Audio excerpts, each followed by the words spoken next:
In the autumn of 1887, Margaret Thompson stepped off the dusty train in Cedar Falls, Colorado, clutching a worn leather satchel and a letter that had changed her life forever. At 35, she had been called too old for love by every matchmaker in Boston, too set in her ways for marriage, too educated for a woman seeking a husband. But Thomas Sullivan's letters had painted a different picture, speaking of a ranch, where apple trees grew heavy with fruit and a man who valued wisdom over youth, conversation over beauty. Before we jump back in, tell us where you're tuning in from.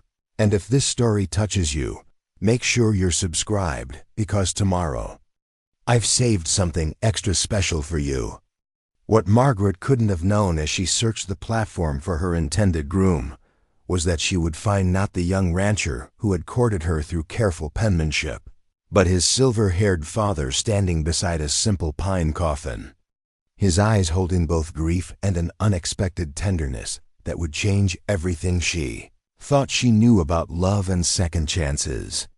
The September air carried the crisp promise of winter as Margaret Thompson smoothed her dark blue traveling dress and adjusted the small hat that had served her well during the 3-day journey from Boston. She had memorized every word of Thomas Sullivan's letters during those long hours on the train, his descriptions of Cedar Falls painting pictures in her mind of rolling hills dotted with cattle, fields of golden wheat swaying in mountain breezes, and a ranch house with a wraparound porch where they might sit together in the evenings, sharing stories of their days. The train station was smaller than she had imagined, little more than a wooden platform with a small building that served as both ticket office and freight depot. A handful of people had gathered to meet the afternoon train, their faces turning toward her with the frank curiosity of small-town folk sizing up a newcomer. Margaret felt their eyes taking in her carefully mended gloves, the practical cut of her dress, the silver threads that had begun to appear at her temples despite her efforts to keep them hidden beneath her hat. She recognized him immediately, though not in the way she had expected. The man approaching her had the same strong jawline described in Thomas's letters, the same broad shoulders, but his hair was silver where it should have been brown, his face lined with years that didn't match the age Thomas had claimed in his correspondence. For a moment, confusion clouded her thoughts. Perhaps this was Thomas's father, come to escort her to the ranch where her intended waited. William Sullivan removed his hat as he approached, revealing hair that caught the afternoon light like spun silver. His clothes were clean but worn, the practical garments of a working rancher, and his boots showed the scuffs and dust of a man who spent his days in pastures and barnyards rather than parlors and offices. There was something in his expression that made Margaret's heart begin to race, not with the excitement she had expected, but with a growing sense that something was terribly wrong. "Miss Thompson," he said, his voice carrying the gentleness that seemed at odds with his weathered appearance. "I'm William Sullivan, Tom's father." He hesitated, and in that pause, Margaret felt the foundation of her carefully planned future begin to shift beneath her feet like sand in an earthquake. "Where is Thomas?" she asked, though part of her already suspected the answer from the sorrow that shadowed his eyes. William's hands worked the brim of his hat, a nervous gesture that spoke of a man unaccustomed to delivering devastating news to strangers. "Miss Thompson, I'm afraid I have some difficult news. Tom took sick 3 weeks ago with a fever. Dr. Hayes did everything he could, but..." His voice trailed off, and Margaret felt the blood drain from her face. The platform seemed to tilt beneath her feet, and she found herself gripping her satchel with hands that had begun to tremble. 3 weeks ago, she had been packing her few belongings, selling what little she owned, burning bridges with the teaching position that had barely paid enough to keep her fed and housed in a cramped boarding house room. 3 weeks ago, Thomas Sullivan had already been fighting for his life while she dreamed of apple orchards and evening conversations on wraparound porches. "He's dead," she said, the words falling from her lips like stones into still water. It wasn't a question, but a statement of fact that she needed to speak aloud to make real. William nodded, and Margaret saw that his eyes held their own pain, the raw grief of a father who had buried his only child. "The fever took him 5 days ago. We laid him to rest in the family plot up on the hill behind the house, under the old oak tree where he used to climb as a boy." The other passengers from the train moved around them, collecting baggage and greeting their own family members, their voices a distant hum that seemed to come from another world entirely. Margaret stood frozen in the wreckage of her expectations, feeling more alone than she had ever felt in her 35 years of life. She had no return ticket, no money for lodging, no plan beyond the marriage that was now impossible. "I should go back," she said, though even as she spoke the words, she knew how hollow they sounded. Back to what? The teaching position had been filled within days of her resignation. Her boarding house room had been rented to someone else. The small inheritance that had paid for her train ticket was nearly gone, spent on the journey that had brought her to this moment of complete devastation. "The next eastbound train doesn't come through until Thursday," William said gently. "That's 4 days from now." He studied her face, taking in the pallor of her complexion, the way her hands shook as she clutched her belongings. "Miss Thompson, you're welcome to stay at the ranch until then. It's what Tom would have wanted." Margaret wanted to refuse, to maintain some shred of dignity in this humiliating situation, but practical considerations overrode her pride. She had $17.38 in her purse, barely enough for a return ticket if she could find one, certainly not enough for 4 nights in whatever accommodations Cedar Falls might offer. The kindness in William Sullivan's eyes was genuine, she realized. Not pity, but the simple decency of a man who recognized someone in need. "That's very generous," she managed to say, her voice barely above a whisper. "But I wouldn't want to impose on your grief." "Grief shared is grief halved," William replied, and Margaret caught a glimpse of the wisdom that came from a life lived fully, with all its joys and sorrows. "Besides, Tom wrote about you in his letters. Said you were a schoolteacher from Boston, that you had a way with words that made even ordinary things sound beautiful. He was looking forward to hearing your thoughts on everything from the weather to the evening stars." The mention of Thomas's expectations brought fresh pain, but also something else, a curiosity about the man who had written to her with such hope, such careful attention to the details of daily life that most people took for granted. She had saved every letter, reading them until she knew them by heart, charmed by his descriptions of morning frost on pasture grass and the way afternoon light fell across the kitchen table where his father read the newspaper each evening. He was a good writer, she said, surprising herself with the steadiness of her voice. His letters made Cedar Falls seem like a place where someone could build a real life. William's expression softened, and Margaret saw that her words had brought him some measure of comfort. Tom always did see the beauty in simple things. Used to drive his mother half crazy when he was small, always stopping to watch how light moved through water or how shadows changed shape throughout the day. A smile ghosted across his features. She used to say he'd either become a poet or a fool, spending so much time noticing things that other folks walked right past. The mention of Thomas's mother brought another question to Margaret's mind, though she hesitated to ask it in the midst of so much fresh grief. William seemed to read her thoughts, however, and answered before she could speak. "Mary passed 2 years ago come November," he said simply.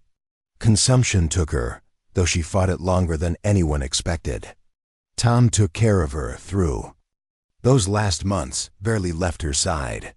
That's when he started writing letters to the matrimonial agencies. Said he wanted to find someone who could appreciate the quiet beauty of this place the way his mother had." Margaret felt tears pricking at her eyes, moved by the picture William painted of a son devoted to his dying mother, of a young man who sought not just a wife, but a kindred spirit who could see the world through his eyes. She had responded to his advertisement because his letter spoke of partnership rather than possession, of shared evenings and mutual respect rather than the typical arrangements. where wives were expected to be silent ornaments in their husbands' homes. I should have written sooner, William continued, and Margaret heard the guilt that weighted his words. Should have sent word the moment Tom took sick. But he kept saying he'd get better, kept asking me to wait just one more day before sending a telegram. He didn't want you to worry, didn't want you to change your mind about coming if you thought he might be weak or sickly. The irony was heartbreaking. Thomas Sullivan had died trying to protect her from worry, never realizing that his silence would lead her into this moment of complete upheaval. Margaret found herself thinking of the last letter she had received from him, dated just over 3 weeks ago, full of plans for her arrival and descriptions of the apple harvest that would be ready just in time for her to help with the canning. He mentioned the apple trees, she said, grasping for some connection to the man she had traveled so far to marry. Said the harvest would be the best in years. William's face brightened with genuine pleasure. It was, still is actually. Preparing and narrating this story took us a lot of time, so if you are enjoying it, subscribe to our channel. It means a lot to us. Now back to the story. The trees are heavy with fruit, more than I can handle on my own. Tom was planning to show you how to make his mother's apple butter recipe. Said in his last letter to you that he'd been practicing it all summer, trying to get it just right. The image of Thomas Sullivan standing in a kitchen, carefully stirring a pot of apple butter in preparation for a wife he would never meet, was almost more than Margaret could bear.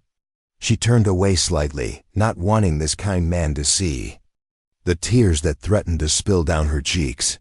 They stood in companionable silence for a moment, watching the last of the train passengers disperse into the gathering dusk. The depot manager was beginning to close up the office, and the platform that had seemed so full of possibility just minutes before now felt empty and forlorn. "Miss Thompson," William said finally, his voice gentle but determined. "I know this isn't what you planned, and I know you have every right to want to get as far away from this place as possible. But if you're willing, I'd like to take you out to the ranch. Let you see what Tom saw in this land, what made him think it was worth sharing with someone special."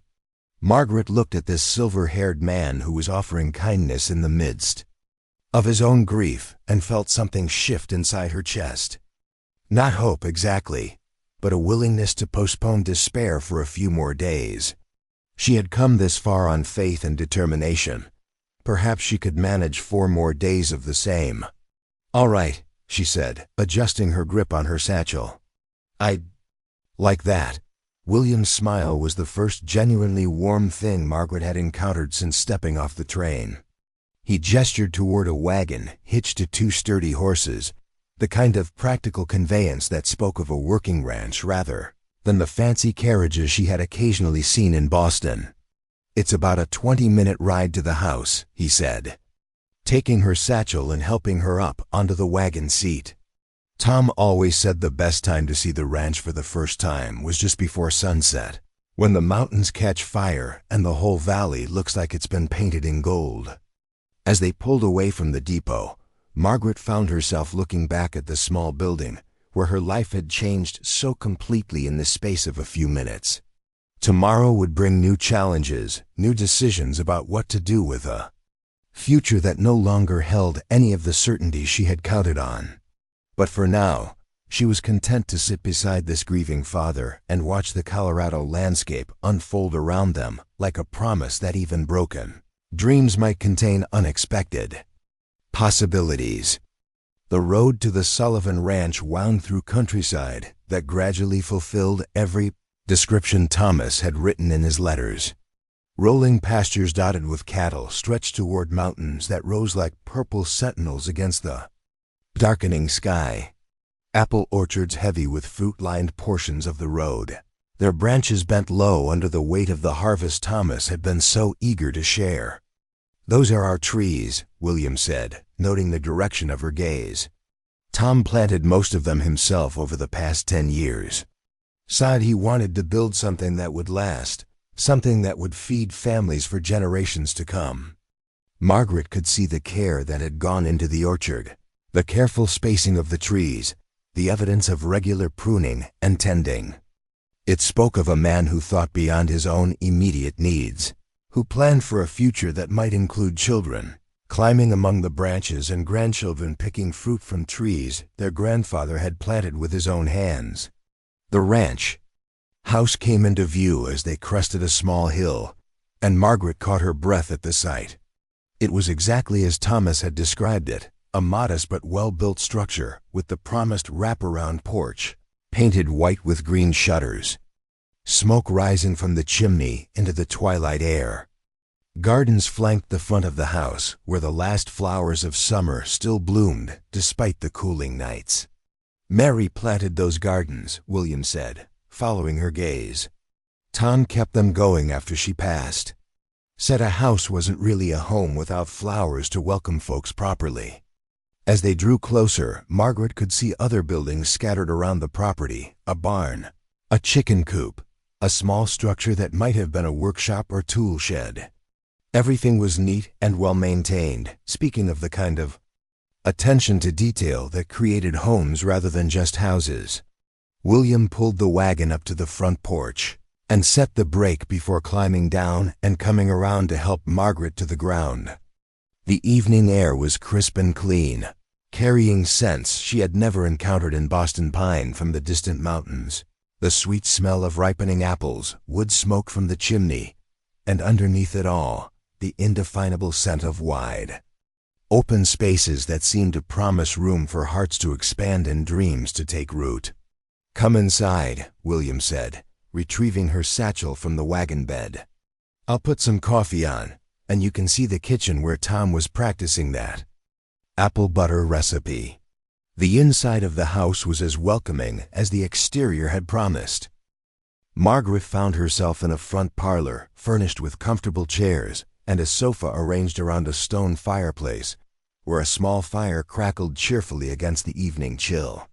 Photographs lined the mantel, and Margaret's eyes were drawn immediately to a picture of a young man who looked like a younger version of William, standing beside a woman with kind eyes and graying hair. "That's Tom and Mary," William said, noting her interest. "Picture was taken last Christmas, just a few months before Mary got sick." Margaret studied the photograph, trying to reconcile the face in the picture with the voice that had spoken to her through carefully written letters. Thomas Sullivan had been handsome in an understated way, with his father's strong features softened by his mother's gentleness. But it was his expression that caught her attention, the way he looked directly at the camera with honest, intelligent eyes that seemed to take in everything around him with appreciation and wonder. "He looks like someone who would notice beautiful details," she said softly, and William's face brightened with paternal pride. "That's exactly right," he said. "Tom could find something interesting in the most ordinary day. Used to make me look at familiar things with fresh eyes, just by pointing out what he saw in them." The kitchen was the heart of the house, Margaret realized as William led her through a doorway into a room that seemed to glow with warmth and welcome. A large table dominated the center, its surface worn smooth by years of use, and copper pots hung from hooks along one wall. The stove was substantial and well-maintained, and beside it stood shelves lined with glass jars that spoke of summers spent preserving the abundance of garden and orchard. "Tom's apple butter practice batches," William said with a slight smile, gesturing toward several jars of golden brown preserve. "He made about a dozen attempts this summer, trying to get the spice mixture just right. Said he wanted it to be perfect for when you arrived." Margaret felt her throat tighten with emotion at the thought of Thomas Sullivan standing in this very kitchen, stirring pot after pot of apple butter with the careful attention of a man preparing for the most important guest of his life. The dedication and hope represented by those jars was almost overwhelming. "Would you like to try some?" William asked gently. "I think Tom would be pleased to know someone he cared about got to taste his efforts." Before she could answer, the kitchen door opened and a woman entered, carrying a covered dish that filled the room with the aroma of fresh bread and savory stew. She was perhaps 40 years old, with auburn hair pinned back in a practical style and clothes that spoke of comfortable prosperity rather than fashion. "You must be Miss Thompson," the woman said, setting down her dish and wiping her hands on her apron before extending one in greeting. "I'm Catherine O'Brien, but everyone calls me Kate. I run the dress shop in town, and I've been helping Bill here with meals since Tom passed." Margaret accepted the handshake gratefully, recognizing in Kate O'Brien the kind of practical kindness that held small communities together. There was no judgment in the woman's eyes, no curiosity about the awkward circumstances that had brought Margaret to Cedar Falls. Just the simple warmth of someone who saw a person in need and responded accordingly. "Kate's been more help than I deserve," William said, and Margaret caught the grateful affection in his voice. "Don't know how I would have managed these past days without her." "Neighbors help neighbors," Kate said briskly, though her cheeks colored slightly at William's praise. "That's how things work out here. Besides, cooking for two isn't much more work than cooking for one. And Bill here would live on coffee and whatever he could find in the pantry if left to his own devices." Margaret found herself smiling for the first time since arriving in Cedar Falls, charmed by the easy banter between William and Kate and warmed by the obvious care they showed for each other. There was history here, she realized, layers of friendship and mutual support that spoke of lives intertwined by years of shared experience. "I brought enough stew for all of us," Kate continued, beginning to uncover dishes and set out plates with the efficiency of someone comfortable in this kitchen. "And fresh bread from this morning's baking. Figured you'd be tired from traveling, Miss Thompson, and probably not much interested in cooking tonight." "That's very thoughtful," Margaret said, meaning it. The simple kindness of this gesture, a hot meal prepared by someone who barely knew her, was exactly what she needed after the emotional upheaval of the day. As they settled around the kitchen table, William lit an oil lamp against the gathering darkness outside the windows. The soft light cast everything in warm golden tones, making the room feel like a haven against the uncertainties that waited beyond its walls. Margaret found herself thinking that this was exactly the kind of evening Thomas had described in his letters: simple, peaceful, filled with the quiet satisfaction of good food shared among people who cared about each other. "Tom wrote about you quite a bit," Kate said as she ladled stew into bowls. "Said you were a schoolteacher with a way of making ordinary things sound extraordinary. He was looking forward to hearing your thoughts on everything from morning frost to evening stars." The familiar words, William had said something similar at the train station, made Margaret realize that Thomas had shared his hopes and dreams widely, that his excitement about her arrival had been no secret among his friends and neighbors. The thought was both touching and heartbreaking, knowing that his anticipation had been matched by that of the people who cared about him. "He was a wonderful correspondent," Margaret said carefully. "His letters made Cedar Falls sound like a place where someone could build a meaningful life."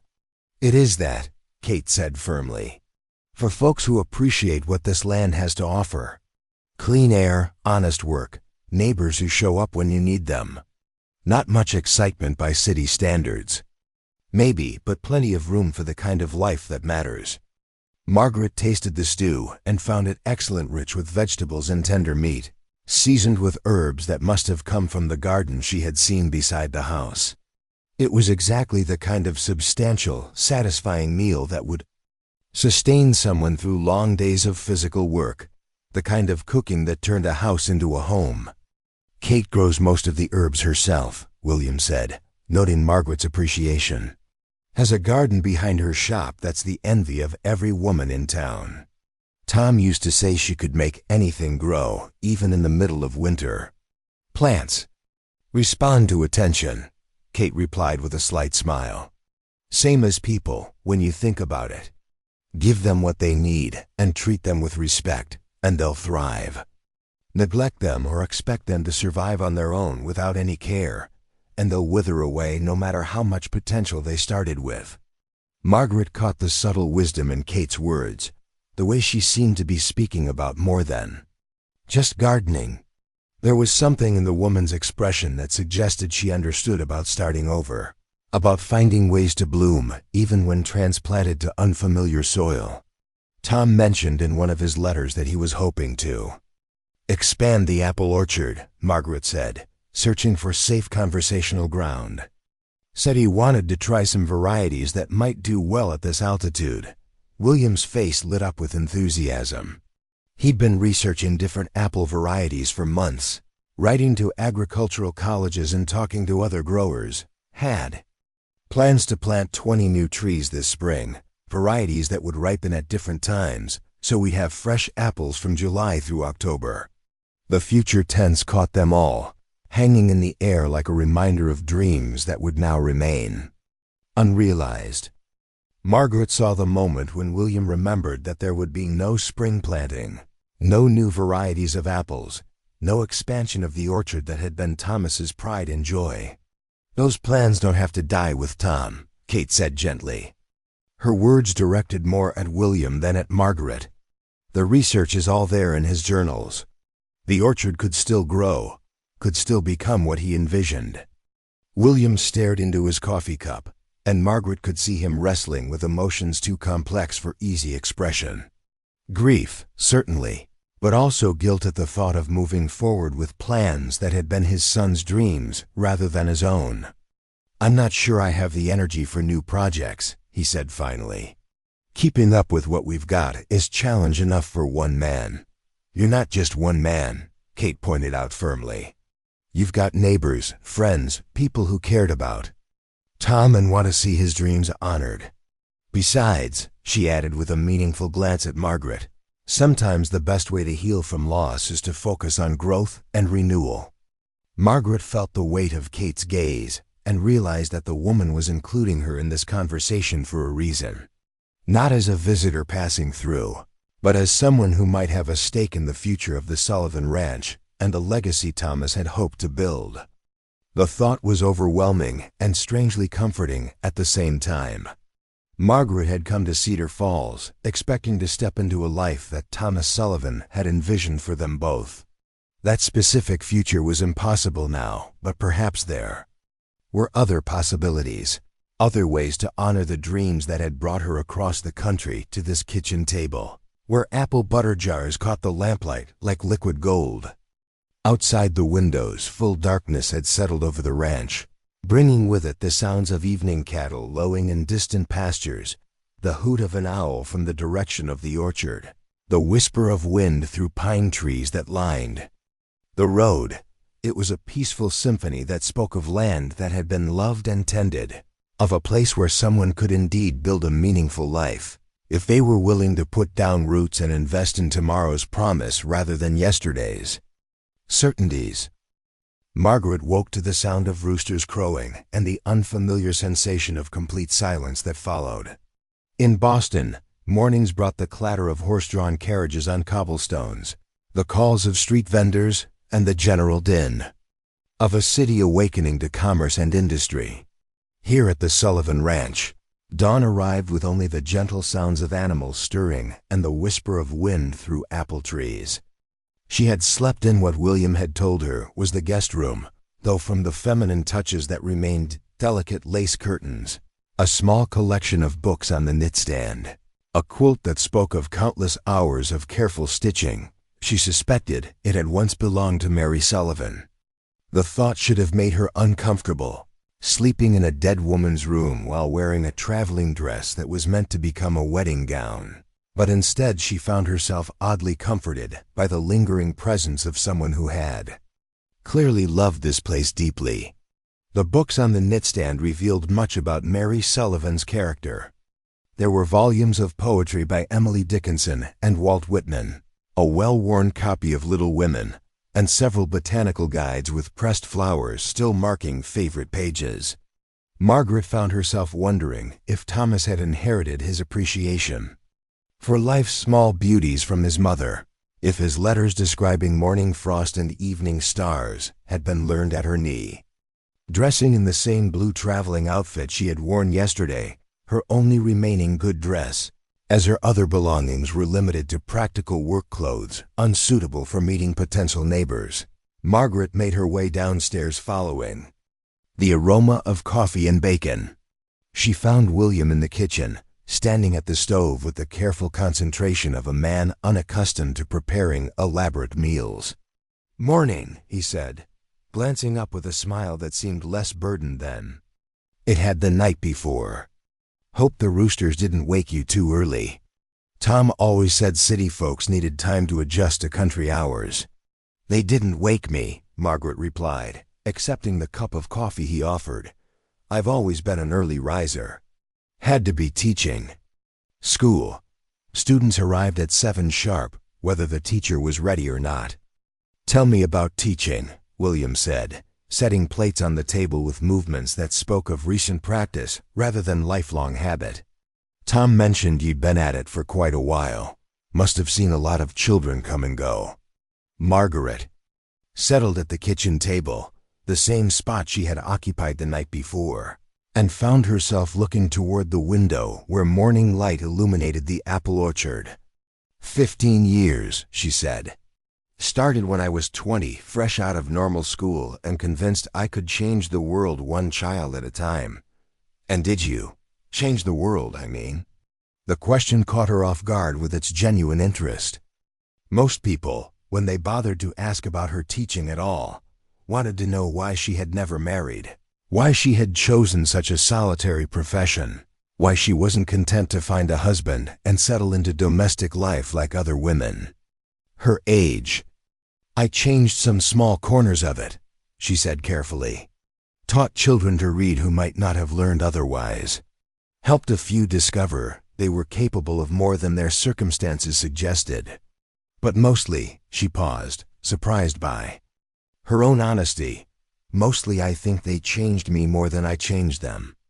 William set a plate before her, loaded with bacon, eggs, and thick slices of bread, toasted golden brown.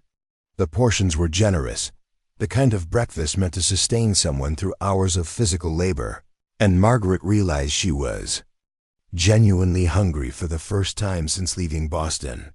"How so?" he asked, settling across from her with his own plate. Margaret considered the question while cutting into her eggs, thinking of faces that had stayed with her long after their owners had grown up and moved on with their lives. Children see things differently than adults do. They notice details we miss, ask questions we've stopped asking, find wonder in ordinary moments that we've forgotten to appreciate. After 15 years of trying to teach them, I discovered they'd been teaching me all along. "Sounds like something Tom would have said," William observed. He had that same way of finding magic in everyday things. The comparison brought a flush of warmth to Margaret's cheeks, though she wasn't entirely sure why. Perhaps it was the idea that she shared something fundamental with the man whose letters had convinced her to leave everything familiar behind. Or perhaps it was simply the pleasure of being understood by someone who valued the same qualities she had been drawn to in those carefully written pages. "What made you stop?" William asked. "Teaching, I mean. Your letters mentioned you'd resigned your position, but Tom never said why." Margaret's fork paused halfway to her mouth as she considered how much truth to share with this kind man who was offering her shelter in the midst of his own grief. The full story was complicated, involving politics and pride and the kind of small-minded prejudices that had nothing to do with her abilities as an educator and everything to do with her refusal to conform to expectations about how unmarried women of a certain age should conduct themselves. "The school board decided they wanted someone younger," she said finally, choosing a version of the truth that wouldn't burden William with the full weight of her disappointments. "Someone who might stay longer, who wouldn't be as set in her ways." "Set in your ways at 35? William's eyebrows rose in disbelief. "That's hardly ancient." "Old enough to have opinions they didn't appreciate," Margaret replied with a rueful smile. "I had ideas about curriculum that didn't align with the board's preferences. Thought children should learn to think for themselves rather than simply memorize facts and recite them back." "Radical thinking," William said, but his tone suggested approval rather than criticism. Tom would have agreed with you completely. He always said the best learning happened when people were encouraged to question everything, even the answers they'd been given. Margaret found herself wondering what other qualities she might have shared with Thomas Sullivan, what other conversations they might have had if he had lived to meet her in person. The thought was both comforting and deeply sad, a reminder of possibilities that would remain forever unexplored. "What will you do now?" William asked gently. "I mean, after you return to Boston. Do you think you'll try to find another teaching position?" The question hung in the air between them like morning mist, beautiful but insubstantial. Margaret had been avoiding thinking about the future beyond the next few days, partly because the immediate present was overwhelming enough, and partly because she honestly had no idea what options remained available to her. "I'm not sure there's anything to return to," she admitted, surprising herself with the honesty. "I gave up my room at the boarding house, sold most of my belongings to pay for the train ticket.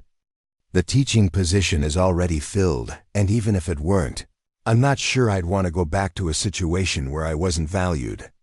William nodded thoughtfully, and Margaret sensed that he understood more about starting over than his comfortable circumstances might suggest. Sometimes the hardest thing about moving forward is admitting that what we're leaving behind wasn't working as well as we pretended it was. The observation was so perceptive that Margaret felt tears prick at her eyes.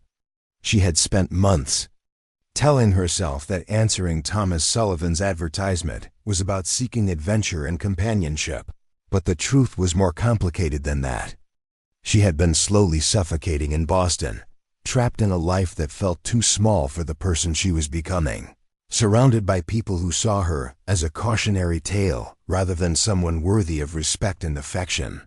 Tom saw that in people. William continued, as if reading her thoughts. Saw when they were ready for something different, even if they weren't ready to admit it to themselves.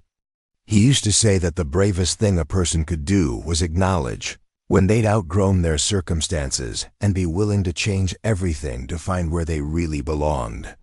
Before Margaret could respond, the sound of approaching horses interrupted their conversation. Through the kitchen window, she could see riders coming up the lane toward the house, 3 women on horseback, their posture and clothing suggesting they were locals come calling with specific purpose in mind.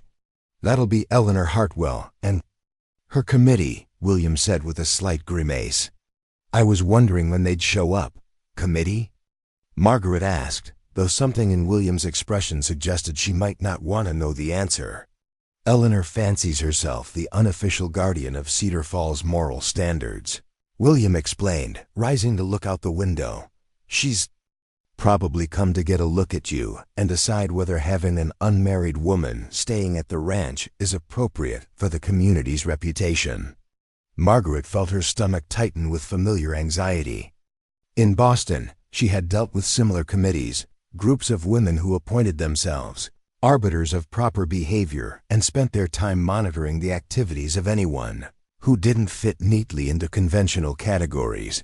As an unmarried woman past 30 who lived independently and expressed opinions freely, she had been a frequent target of their disapproval. "Should I go upstairs?" she asked, though the suggestion felt like cowardice. "Absolutely not," William said firmly. "This is my home, and you're my guest. Eleanor Hartwell has no authority here, regardless of what she might think." The conviction in his voice surprised Margaret, though she realized it shouldn't have. A man who had raised a son like Thomas Sullivan, who had created a home where poetry books rested beside botanical guides, and where apple butter was practiced to perfection for a bride who might appreciate such gestures, would naturally be someone who valued substance over appearances. The riders dismounted and tied their horses to the porch rail, with the efficient movements of women accustomed to managing their own transportation. Margaret caught glimpses of them through the window, well-dressed. Women in their 40s and 50s, their bearing suggesting prosperity and social position. The leader, a tall woman with steel-gray hair pinned into an elaborate arrangement, carried herself with the authority of someone accustomed to having her opinion solicited and respected. "Eleanor Hartwell," William confirmed, watching the woman approach the front door. "Widow of the bank president, current president of the Ladies' Auxiliary, and self-appointed protector of Cedar Falls' reputation. The others are probably Sarah Jensen and Martha Phillips, Eleanor's most reliable supporters in matters of community moral guidance." A firm knock echoed through the house, and William straightened his shoulders like a man preparing for battle. "Remember," he said to Margaret, "you're here because I invited you. You don't owe anyone explanations or apologies for accepting hospitality during a difficult time." Margaret nodded, though her palms were damp with perspiration as William went to answer the door. She could hear voices in the front hallway, Eleanor Hartwell's carrying clearly despite the distance, pitched with the kind of authority that brooked no contradiction.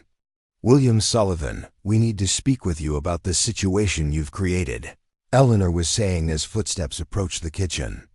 "The entire town is talking about the impropriety of having that woman staying here unchaperoned." "Eleanor," William replied, his voice carefully neutral. "Ladies, please come in. I'd like you to meet Miss Margaret Thompson." Margaret rose as the three women entered the kitchen, automatically smoothing her skirt and checking that her hair was properly arranged. First impressions mattered enormously with women like Eleanor Hartwell, and Margaret knew that everything from her posture to her expression would be catalogued and judged.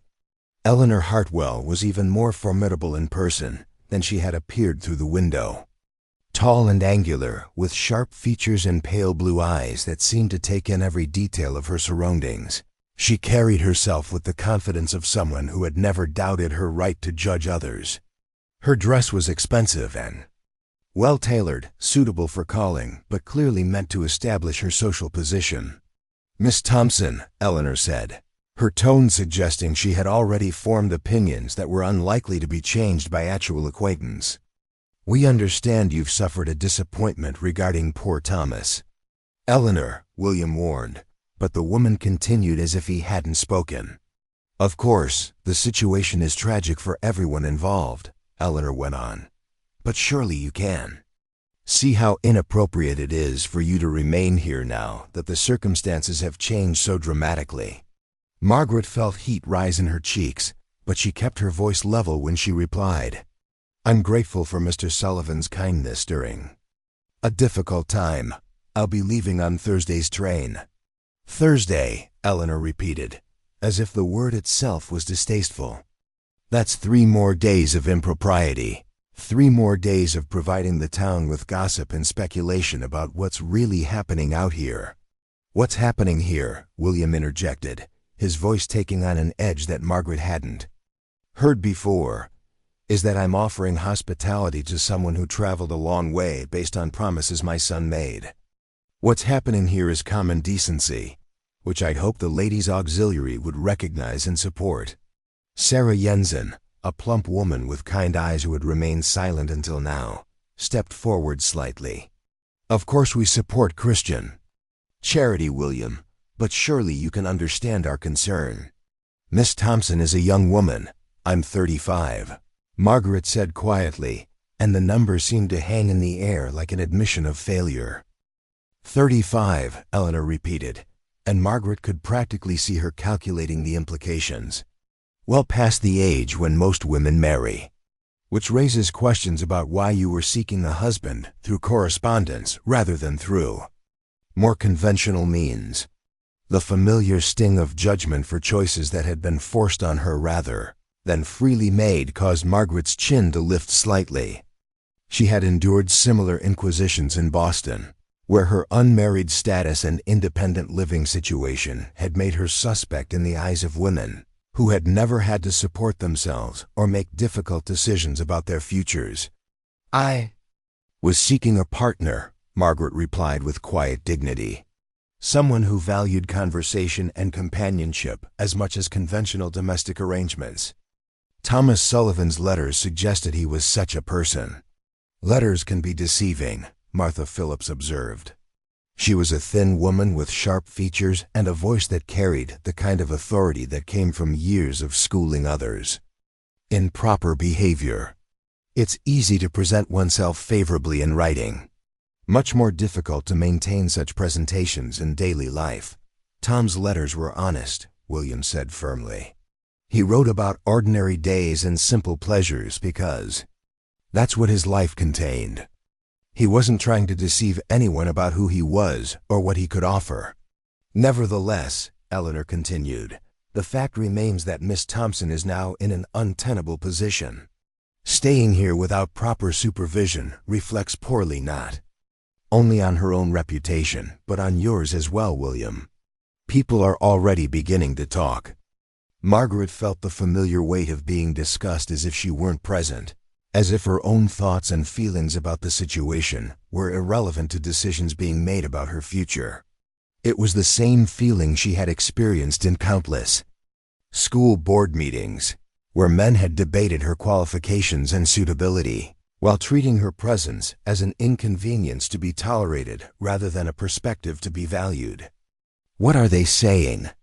she asked, directing the question to Eleanor with a directness that clearly caught the woman off guard. "I beg your pardon?" "You mentioned that people are talking," Margaret continued, her voice steady despite the churning in her stomach. "I'm curious about what specifically they're saying." Eleanor's mouth tightened slightly, as if she hadn't expected to be challenged on her pronouncements. "They're speculating about the nature of your relationship with William. About whether your presence here might not be as innocent as it appears." "My relationship with Mr. Sullivan," Margaret replied calmly, "consists of his offering shelter to someone stranded far from home by circumstances beyond anyone's control. If people choose to see something inappropriate in basic human kindness, that says more about their minds than about our behavior." Sarah Jensen shifted uncomfortably, and Margaret caught a hint of approval in the woman's expression before Eleanor's sharp glance quelled it. Martha Phillips, however, nodded slightly, as if Margaret had articulated something she had been thinking herself. "Nevertheless," Eleanor persisted, "appearances matter in a community like ours. We can't simply ignore the potential for scandal because the intentions might be innocent." "There is no scandal," William said, his patience clearly wearing thin. "Miss Thompson is my guest until Thursday, and that's the end of it. If people have nothing better to do than create gossip out of simple hospitality, that's their failing, not ours." "William," Eleanor's voice took on a patronizing tone that made Margaret's jaw clench with recognition. She had heard that same tone countless times from school board members, who believed that their authority gave them the right to lecture anyone who disagreed with their pronouncements. "You're a man alone now, with no wife to provide proper guidance in these matters. It's natural that you might not fully appreciate the delicate nature of the situation." "My wife," William replied, his voice going dangerously quiet, "taught me to value substance over appearances and kindness over convention. I think she would be proud of how I'm handling this situation." The mention of Mary Sullivan brought a moment of uncomfortable silence, as if Eleanor realized she might have overstepped in suggesting that William's deceased wife would have disapproved of his current actions. Margaret found herself thinking of the books on the knitstand upstairs, the poetry and botanical guides that suggested a woman who valued beauty and truth over rigid social conventions. "Perhaps," Sarah Jensen said tentatively, "there might be a compromise. Miss Thompson could stay at the inn in town, or perhaps with one of us, until her departure. That way she wouldn't be stranded, but the appearance of impropriety would be avoided." The suggestion was reasonable on its surface, but Margaret detected the underlying implications. She would be shifted from William's hospitality to community charity, from being a guest to being a burden that needed to be managed. The distinction was subtle but significant, transforming her from someone deserving of respect to someone requiring supervision. "That's a kind offer," Margaret replied before William could respond, "but I'm comfortable with the current arrangement. Mr. Sullivan has been nothing but respectful, and I see no reason to inconvenience anyone else with my presence." You see no reason, Eleanor repeated, her tone suggesting that Margaret's opinion on the matter was irrelevant. But surely you must realize that your comfort is not the only consideration here. This community has standards to maintain. Standards? Margaret echoed, and despite her best efforts to remain diplomatic, a note of steel entered her voice. Such as treating visitors with kindness rather than suspicion. Such as offering help to those who need it rather than judgment. Such as assuming the best of people rather than looking for reasons to condemn them. The kitchen fell silent except for the ticking of the clock on the wall and the distant sound of cattle in the pastures. Margaret realized she had perhaps said more than was wise, but the familiar pattern of being judged and found wanting by women who had never faced the challenges she had endured had triggered a response she couldn't entirely suppress. Martha Phillips was the first to speak, her voice thoughtful rather than hostile. You make valid points, Miss Thompson. Perhaps we have been too quick to assume impropriety where none exists. Martha, Eleanor said sharply, but the thinner woman continued as if she hadn't heard. I've been thinking, Martha went on, about what we would want if we found ourselves in similar circumstances. Stranded far from home, disappointed in our expectations, dependent on the kindness of strangers. I think we would hope for exactly the kind of treatment William is providing. Sarah Jensen nodded slowly, and Margaret saw a crack appearing in Eleanor's united front. Martha's right, Sarah said quietly. We've all benefited from William's generosity over the years. When my husband was injured in that barn accident last spring, William spent 3 days helping with our harvest without being asked. When the Hendersons lost their house in that fire 2 winters ago, he was the first to offer shelter. This is different, Eleanor insisted, but her voice had lost some of its conviction. Is it? Martha asked. Or are we allowing gossip and speculation to override our better judgment? Margaret watched this exchange with growing hope, recognizing in Martha Phillips and Sarah Jensen the kind of women who might be willing to look beyond conventional expectations to see the human beings affected by their decisions. They reminded her of some of the better school board members she had known, people who could be swayed by reason and appeals to their fundamental decency. The Ladies' Auxiliary, Sarah continued, is supposed to support Christian charity and community welfare. How does driving away someone who needs help serve those purposes?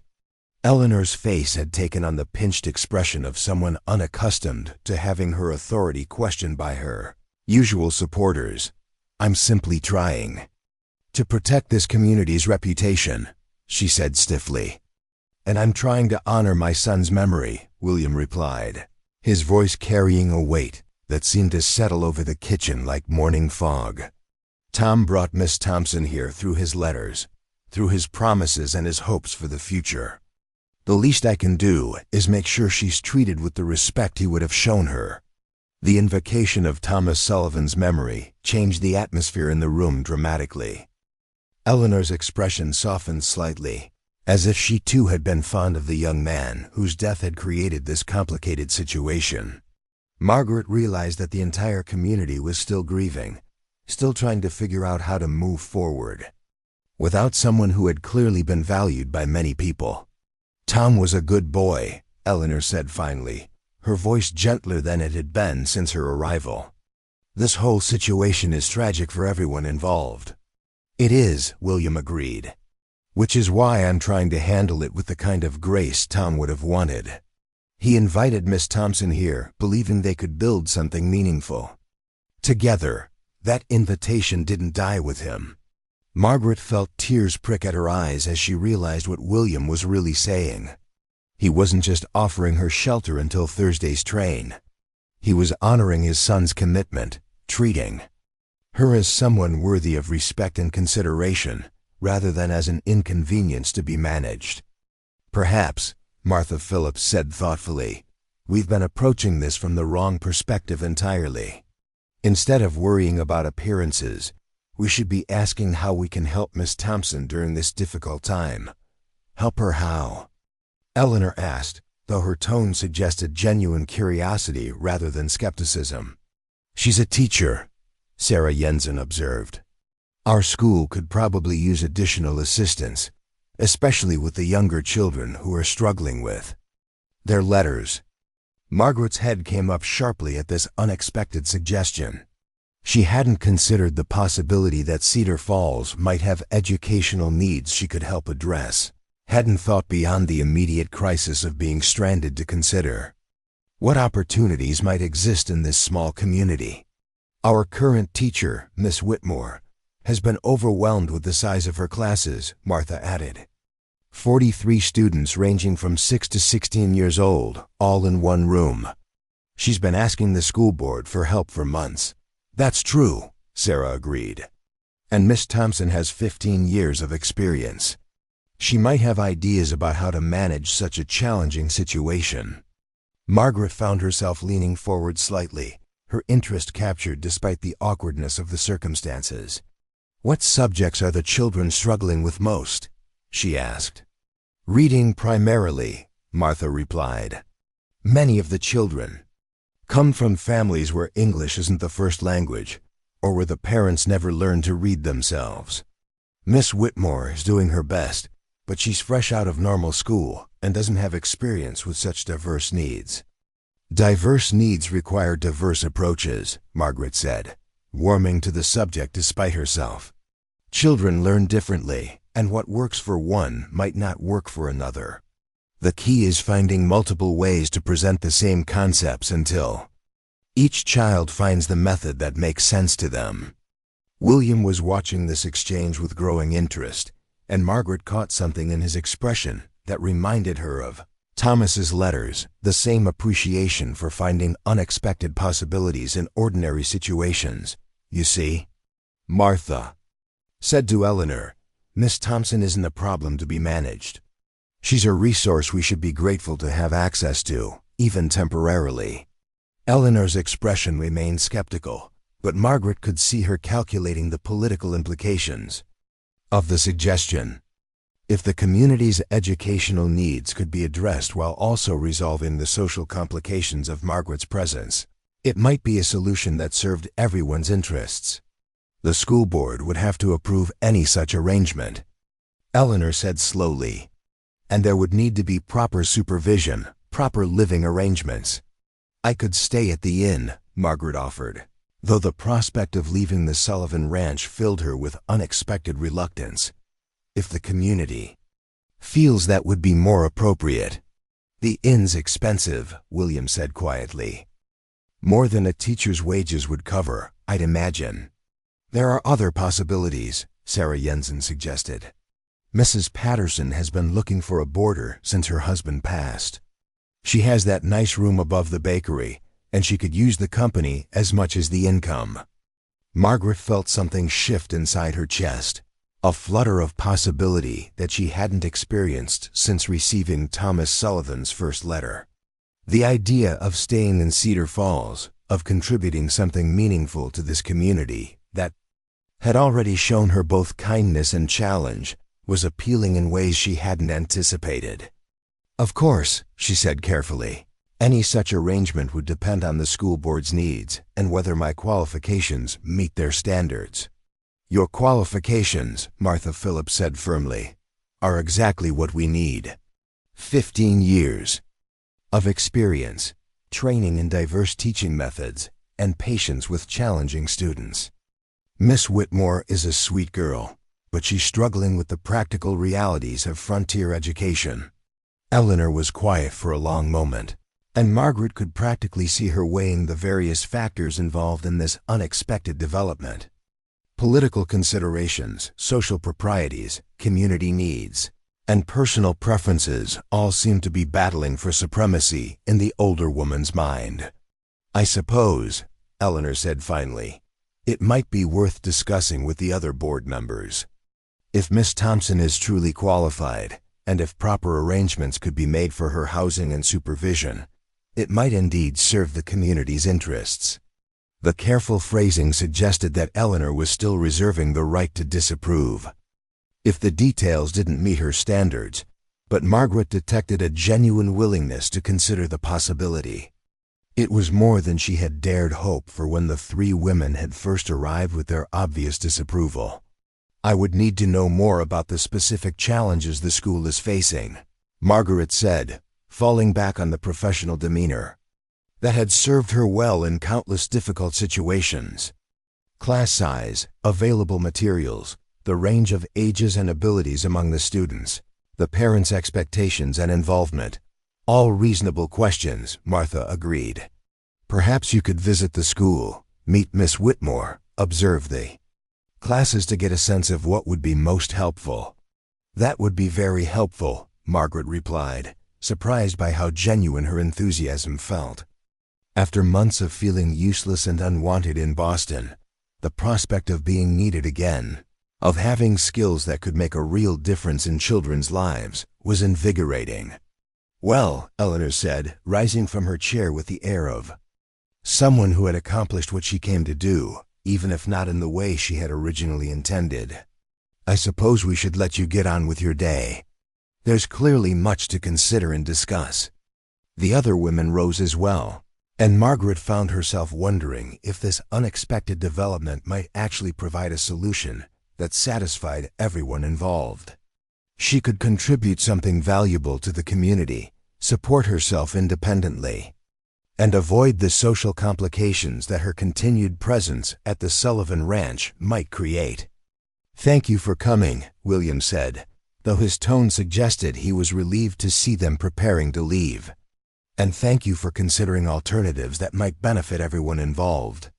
"We'll speak with the other board members," Martha promised, "and with Miss Whitmore, of course, if she's agreeable to having assistance, and if the other board members approve, we could arrange for Miss Thompson to begin as early as next week." The time frame hit Margaret with unexpected force, transforming this from a theoretical possibility to something that might actually happen. Instead of returning to Boston with no prospects and no plan, she might find herself building a new life in Cedar Falls, Colorado, surrounded by mountains and apple orchards and people who valued her skills enough to want her to stay. As the three women prepared to leave, Sarah Jensen lingered for a moment. "Miss Thompson," she said quietly, "I hope you'll forgive Eleanor's initial concern. She means well, even when her approach might seem harsh. This community has been through some difficult times, and sometimes that makes people protective of what stability they've managed to build." "I understand," Margaret replied, and found that she genuinely did. Small communities survived by maintaining certain standards and expectations, and strangers could represent either valuable additions or dangerous disruptions. Eleanor Hartwell's initial suspicion, while unpleasant, was probably rooted in genuine care for her neighbors rather than simple malice. "Tom would have liked seeing you stand up for yourself the way you did," Sarah continued with a small smile. "He always appreciated people who could speak their minds respectfully but firmly." After the women had gone, Margaret and William found themselves alone in the kitchen once again, but the atmosphere between them had changed subtly. What had been a temporary arrangement born of necessity was now potentially something more a genuine possibility for Margaret to make a life in this place that Thomas Sullivan had loved enough to want to share. "You don't have to consider their offer," William said quietly.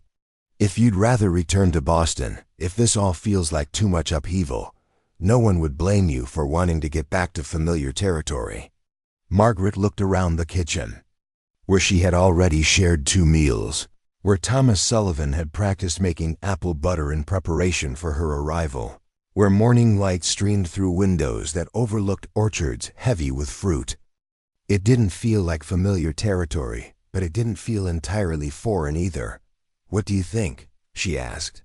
"Honestly, do you think I could be useful here, or would I just be another complication for people to manage?" William considered the question seriously, his expression thoughtful rather than merely polite.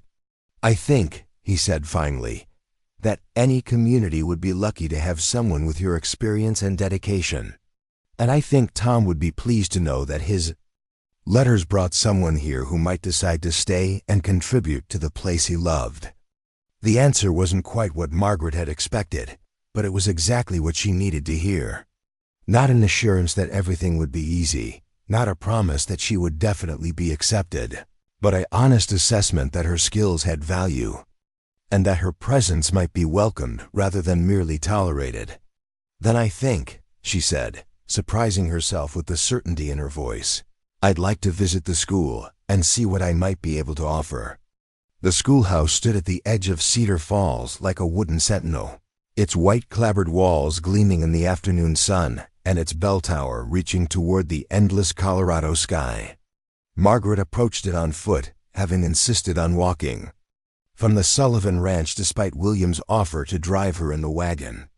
She needed time to think, to prepare herself for what might be either an opportunity or another disappointment, and the 2-mile walk through countryside that was beginning to feel less foreign, with each passing hour gave her the solitude she craved. The building itself was larger than she had expected, clearly constructed with growth in mind, though Martha Phillips had mentioned that even its generous dimensions were proving inadequate for the current enrollment. As Margaret drew closer, she could hear the sound that had been the soundtrack to her adult life, children's voices raised in recitation, the rhythmic cadence of lessons being learned by repetition, the occasional burst of laughter that suggested learning was happening despite the formal structure of the classroom. She paused at the front steps, smoothing her skirt and checking that her hair was properly arranged. First impressions mattered enormously in situations like this, and despite the encouraging words from Martha Phillips and Sarah Jensen, Margaret knew that her reception here would depend largely on how Miss Whitmore perceived her presence. Some teachers welcomed assistance and collaboration. Others viewed any suggestion of help as criticism of their methods or abilities. The door opened before she could knock, revealing a young woman with auburn hair and tired eyes who looked barely older than some of the students Margaret had taught in her final years in Boston. Miss Whitmore was pretty in the fresh-faced way of someone who hadn't yet been worn down by the daily challenges of managing dozens of children with varying abilities and motivations, but there were lines of strain around her eyes that spoke of sleepless nights and overwhelming responsibilities. "Miss Thompson," the young teacher said, extending her hand with a warmth that immediately put Margaret at ease, "I'm Rebecca Whitmore. Mrs. Phillips sent word that you might be visiting today. Please come in."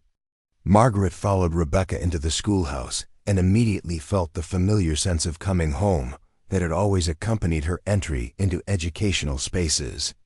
The room was bright and welcoming, with tall windows that filled the space with natural light and walls decorated with maps, charts, and examples of student work that showed both effort and imagination. Rows of desks filled the center of the room, each occupied by a child whose attention was now focused entirely on the unexpected visitor. "Children," Rebecca said, her voice carrying the kind of gentle authority that suggested she had found her natural calling despite her obvious exhaustion. "This is Miss Thompson. She's a teacher from Boston who's visiting our community." A chorus of "Good afternoon, Miss Thompson" filled the room, delivered with the sing-song cadence of her response that had been practiced until it became automatic. Margaret found herself smiling as she looked out over the sea of faces, some eager, some shy, some frankly curious about this stranger who had interrupted their afternoon lessons.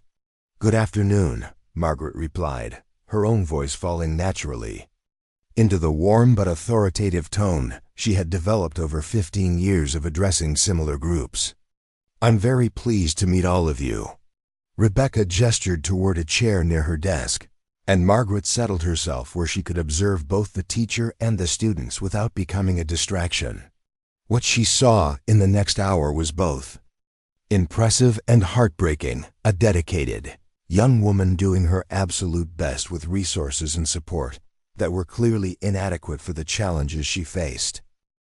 The students ranged in age from what appeared to be 6 or 7 years old to several who looked nearly grown, their varying levels of development creating a complexity that would challenge even the most experienced educator. Margaret watched Rebecca attempt to conduct reading lessons for the youngest children, while simultaneously providing arithmetic problems for the older students. Her attention constantly divided between groups that needed entirely different types of instruction. Some of the children were clearly struggling with basic literacy, squinting at their primers with the kind of confusion that suggested they needed individual attention and specialized approaches. Others had obviously mastered the fundamentals and were bored by lessons aimed at their less advanced classmates. A few sat quietly in their seats, but Margaret's experienced eye caught the signs of children who had given up entirely, who had decided that school held nothing for them and were simply waiting for the day to end. During the arithmetic lesson, Margaret observed a pattern that was painfully familiar from her own teaching experience. Rebecca would present a problem on the slateboard, explain the method for solving it, and then ask for volunteers to demonstrate their understanding.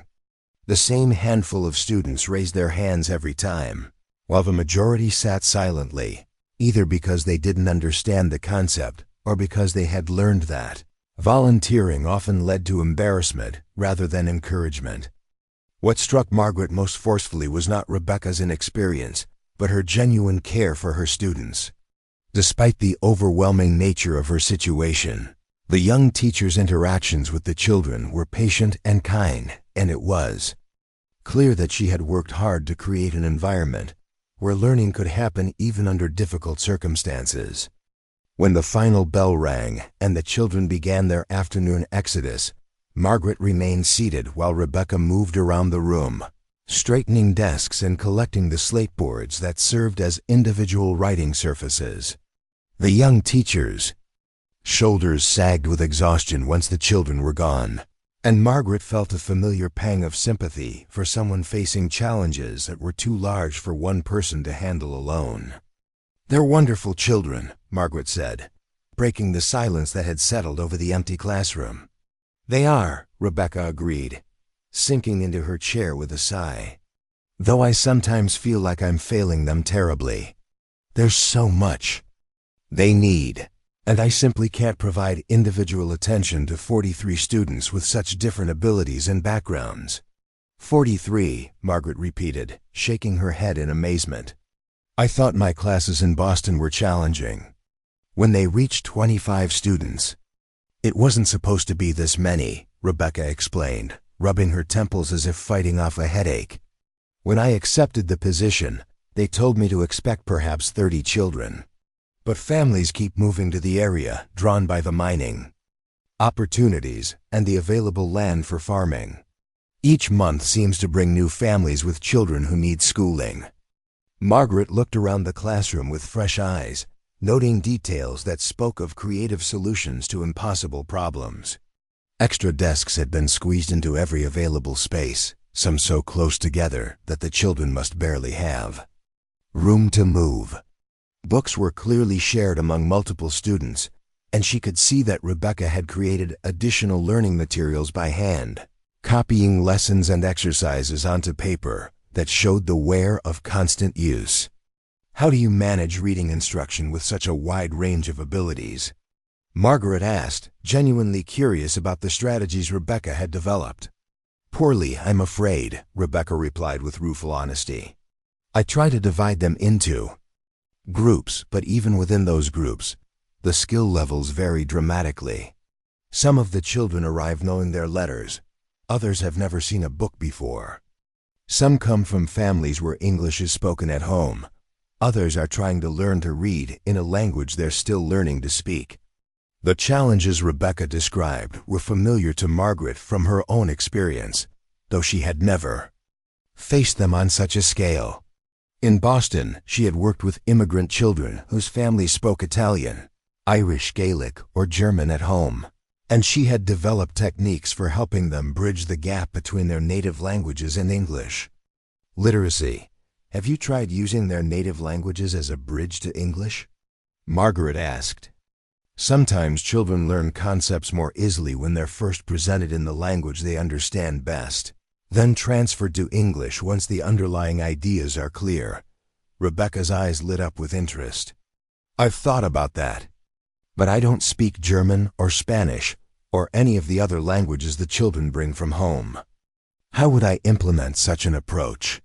You don't need to speak their languages fluently, Margaret explained, warming to a subject that had been central to her teaching philosophy.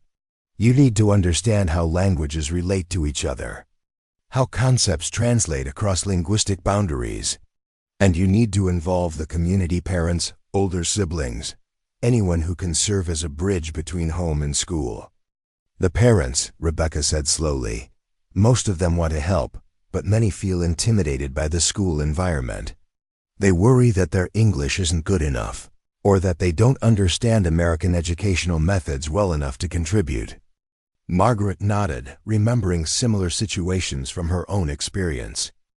Parents are often the most valuable educational resource we have, but they need to be invited into the process in ways that honor their knowledge and expertise, rather than highlighting their limitations. What do you mean? Well, Margaret said, settling more comfortably in her chair as she recognized the familiar pleasure of discussing educational theory with someone who truly cared about student success. Instead of asking parents to help with homework they might not understand, you could ask them to share stories from their own cultures, to teach traditional songs or games, to demonstrate skills they use in their work. Children learn better when they see connections between school and the rest of their lives. Rebecca was taking notes now, her pen moving quickly across a piece of paper as she tried to capture Margaret's suggestions. That makes so much sense. I've been thinking of the language differences as obstacles to overcome, rather than resources to draw upon. Exactly, Margaret said, pleased by Rebecca's quick understanding. And for the children who are struggling with basic literacy, there are techniques that can help them progress more quickly than traditional letter-by-letter instruction, such as... Margaret rose and moved to the slate board, picking up a piece of chalk and beginning to sketch out a lesson structure that had proven effective with her most challenging students. Whole word recognition combined with phonetic analysis using words that have meaning in the children's daily lives rather than abstract combinations of letters. For the next hour, Margaret found herself demonstrating techniques she had developed over years of working with diverse student populations, showing Rebecca how to create multi-level lessons that could engage children at different skill levels. Simultaneously, how to use peer teaching to extend her own reach, and how to assess student progress in ways that revealed understanding rather than just memorization. Rebecca absorbed every suggestion with the enthusiasm of someone who had been working in isolation for too long, asking thoughtful questions and offering insights that showed she had already been thinking creatively about her challenges, even if she hadn't known how to implement solutions. Miss Thompson, Rebecca said as the afternoon shadows began to lengthen, I have to ask, would you consider staying in Cedar Falls, even temporarily?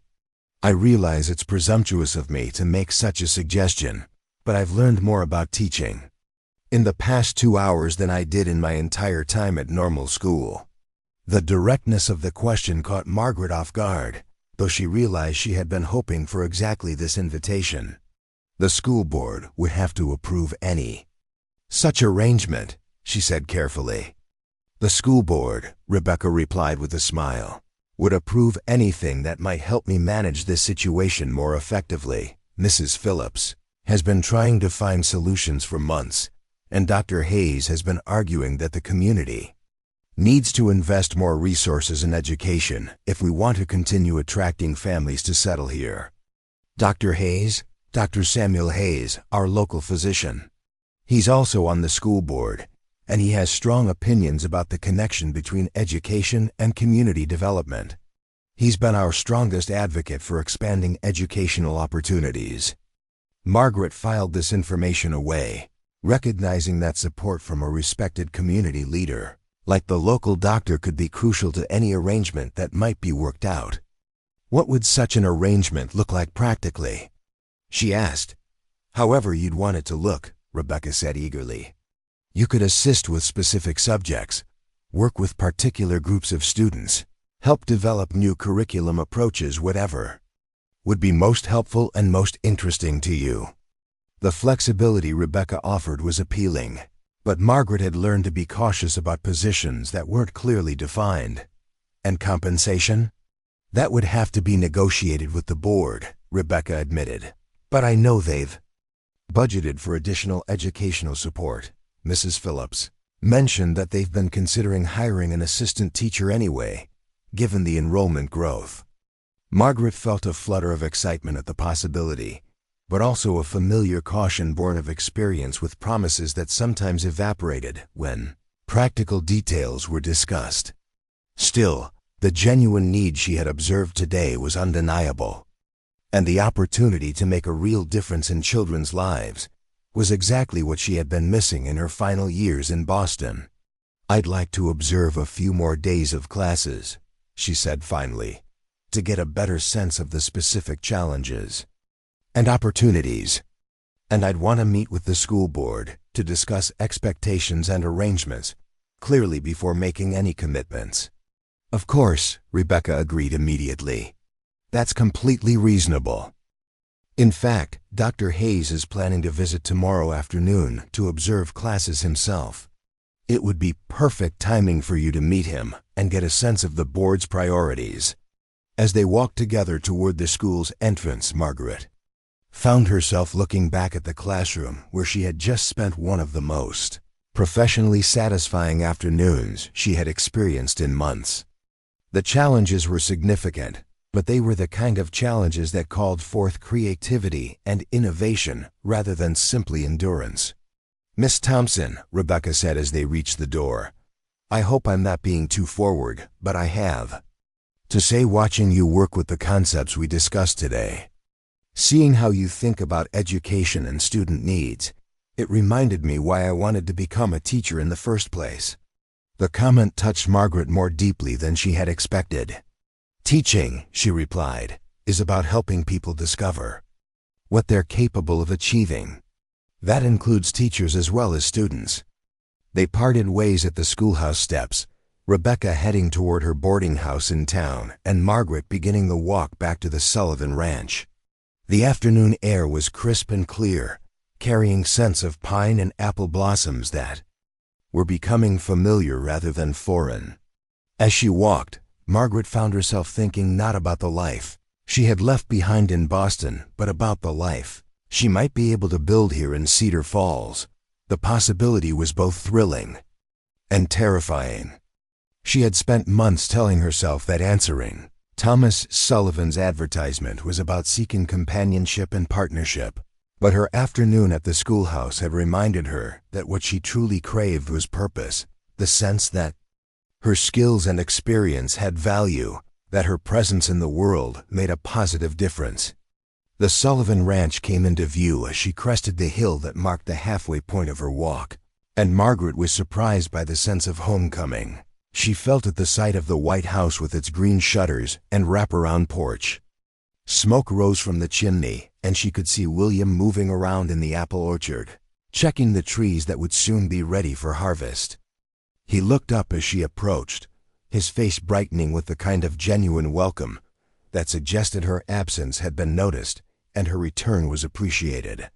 The simple pleasure of being expected, of having someone watch for her arrival, was something Margaret had almost forgotten was possible. "How did it go?" William asked, setting down the basket of apples he had been collecting and walking over to meet her at the garden gate. "Better than I dared hope," Margaret replied, and realized as she spoke the words how true they were. "Miss Whitmore is a dedicated teacher facing impossible challenges, and I think I might actually be able to help." "I'm glad," William said, and Margaret heard genuine pleasure in his voice. "This community needs good teachers, and from what Tom wrote about your letters, you have insights that could benefit a lot of children."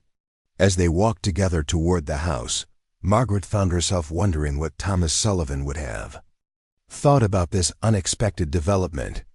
Would he have been pleased that his letters had brought someone to Cedar Falls who might contribute to the community's educational needs?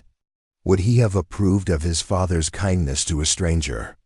who had become something more than a temporary guest. The questions were impossible to answer, but somehow Margaret felt that Thomas Sullivan would have appreciated the way his death had led not to bitterness or retreat, but to new possibilities for growth and service. His letters had painted a picture of someone who found meaning in building something larger than himself, and perhaps there was a way for Margaret to honor that vision, even though their planned partnership was no longer possible. That evening, as she helped William prepare dinner in the kitchen where Thomas had practiced making apple butter, Margaret found herself sharing details about her afternoon at the schoolhouse with an enthusiasm that surprised them both. William listened with the kind of attention that suggested he understood that her excitement was about more than just professional opportunity. It was about the possibility of belonging somewhere, of finding a place where her presence was valued rather than tolerated. "Rebecca Whitmore sounds like she has good instincts," William observed as they sat down to eat. Tom always said the best teachers were the ones who cared more about their students' success than about looking like they had all the answers. "She does care," Margaret agreed. "And she's willing to try new approaches, which is sometimes the most important quality a teacher can have. Too many educators get attached to methods that worked in the past rather than adapting to the needs of their current students. Sounds like you've given this a lot of thought over the years." Margaret considered the observation as she cut into the chicken that William had somehow managed to cook to perfection, despite his protestations about his limited culinary skills. "Teaching forces you to think about learning," she said finally. "Not just what you want students to know, but how they actually acquire knowledge, what motivates them to try, what discourages them from engaging. And what did you learn about your own learning from all those years of teaching?" The question was unexpected and perceptive, touching on something Margaret hadn't fully articulated even to herself. "I learned," she said slowly, "that I'm at my best when I'm helping others discover what they're capable of achieving. That I need to feel useful, to know that my presence in the world makes things better rather than just different." William nodded thoughtfully. Tom cared deeply about this ranch, the apple trees, the land, the improvements he dreamed of making, William said. He used to say that the best way to honor the life you're given is to leave the world a little better than you found it. The way he described Tom's philosophy struck Margaret on a personal level. It reminded her of her own approach to teaching. Maybe it wasn't just a shared love for quiet beauty that connected them. Maybe both she and Tom had believed that true fulfillment came from being part of something greater than yourself, from investing in a future you might never see fully realized. "Dr. Hayes is visiting the school tomorrow," she said, shifting the conversation before emotion could catch up with her. "Rebecca thought it would be a good time for me to meet him and get a sense of the board's expectations." "Sam Hayes is a solid man," William replied, level-headed. "He focuses on solutions, not just pointing out what's wrong. If he believes the school needs more support, the rest of the board usually listens." Margaret hesitated. "Do you think they'll take a chance on someone like me? I'm new here. I don't have roots in the community or long-standing connections." William paused, taking the question seriously. She appreciated that he didn't offer her shallow comfort. "I think they'll listen to anyone who can help solve the real problems. And from what I've seen in the short time you've been here, you're someone who looks for answers, not excuses." His words were generous, but they also came with a certain weight.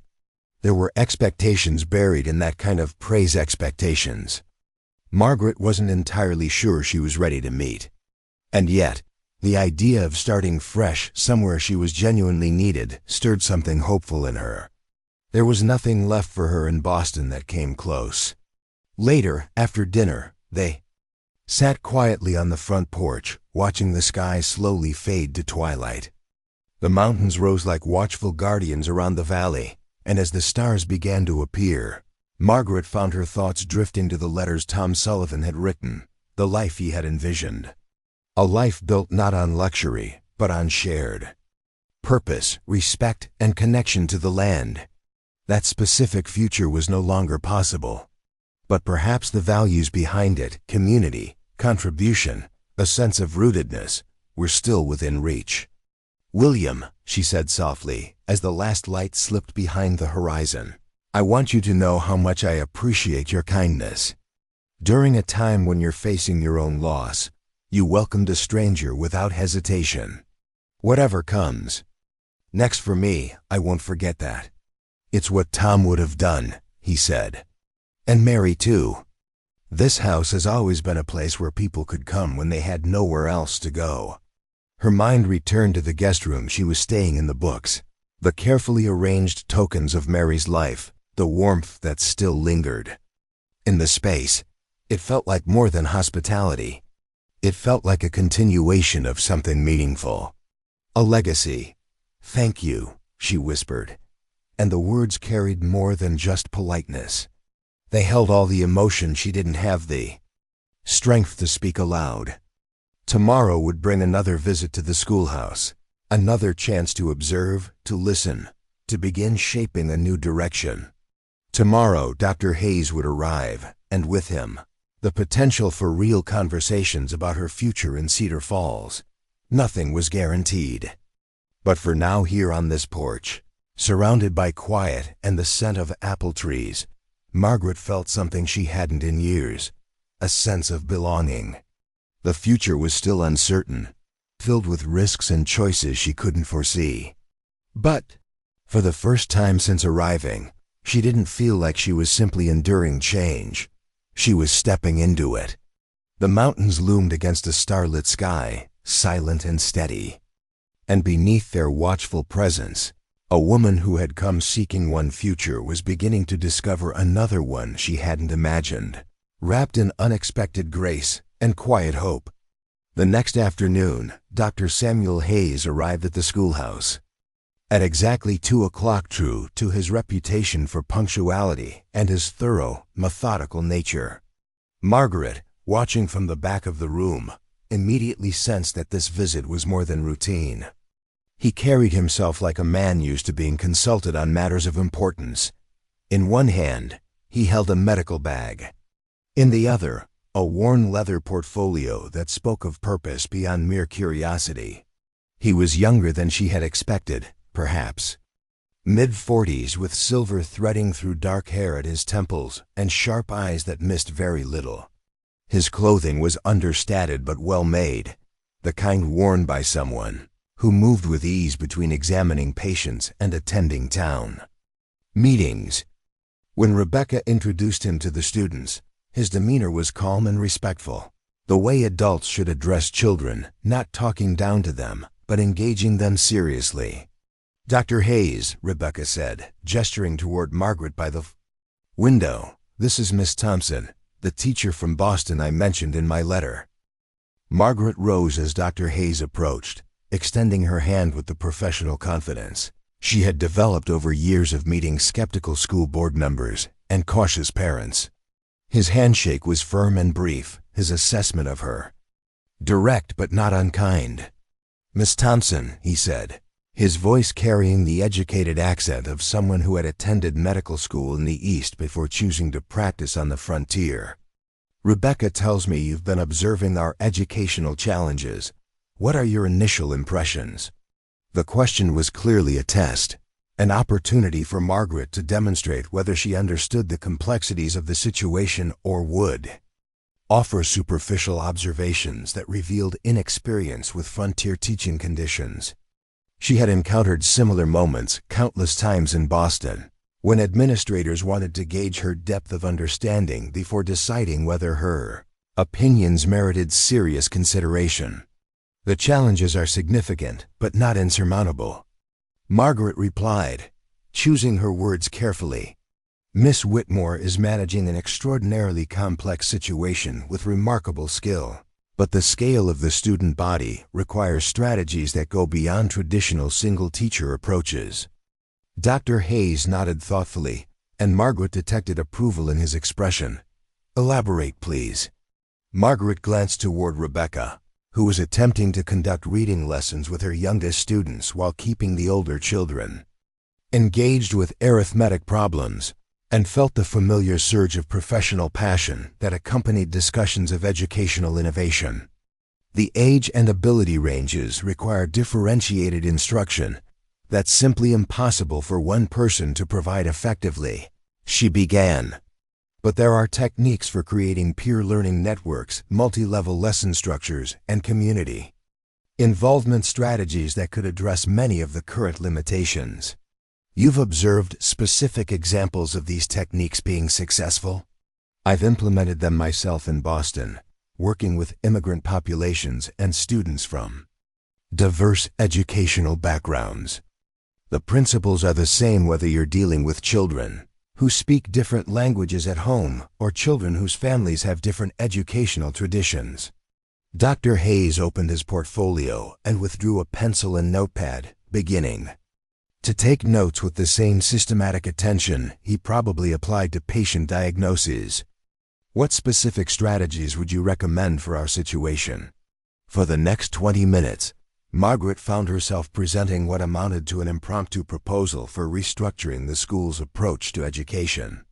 She discussed peer tutoring, systems that would allow advanced students to reinforce their own learning while helping struggling classmates, community engagement programs that would draw on parents' expertise in areas outside traditional academics, and assessment methods that would identify student strengths rather than just highlighting deficiencies.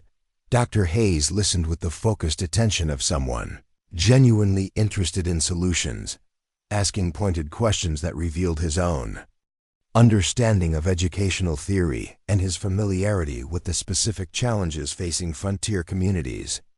Margaret realized that this was more than a casual inquiry. Dr. Hayes was conducting a professional evaluation with the thoroughness he would bring to any important diagnosis. "Miss Thompson," he said finally, closing his notepad and returning it to his portfolio, "would you be willing to present these ideas to the full school board? We're meeting tomorrow evening to discuss the budget for next year's educational programs, and your insights could be valuable in our planning process." The invitation was both an opportunity and a challenge, Margaret realized. A successful presentation could open doors to the kind of position she was beginning to hope for. A poor showing could close off possibilities before they had a chance to develop. She had given countless presentations to school boards over the years, but never while her own future hung in the balance quite so directly. "I'd be honored to address the board," she replied. "What specific aspects of the educational program are you most concerned about addressing?" "All of them," Dr. Hayes said with a wry smile. "But particularly the retention rates among our older students, the literacy development among our younger ones, and the integration of children from families whose first language isn't English.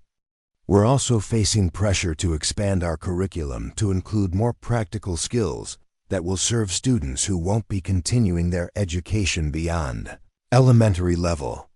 The scope of the challenges was daunting, but Margaret felt the familiar excitement that came with complex problems that required creative solutions. "Those are interconnected issues," she said. "Addressing them effectively requires a comprehensive approach rather than piecemeal fixes." "Exactly what I hoped you'd say," Dr. Hayes replied. "Too many people want simple answers to complicated questions. The school board needs to hear from someone who understands that real improvement requires sustained effort and systematic change."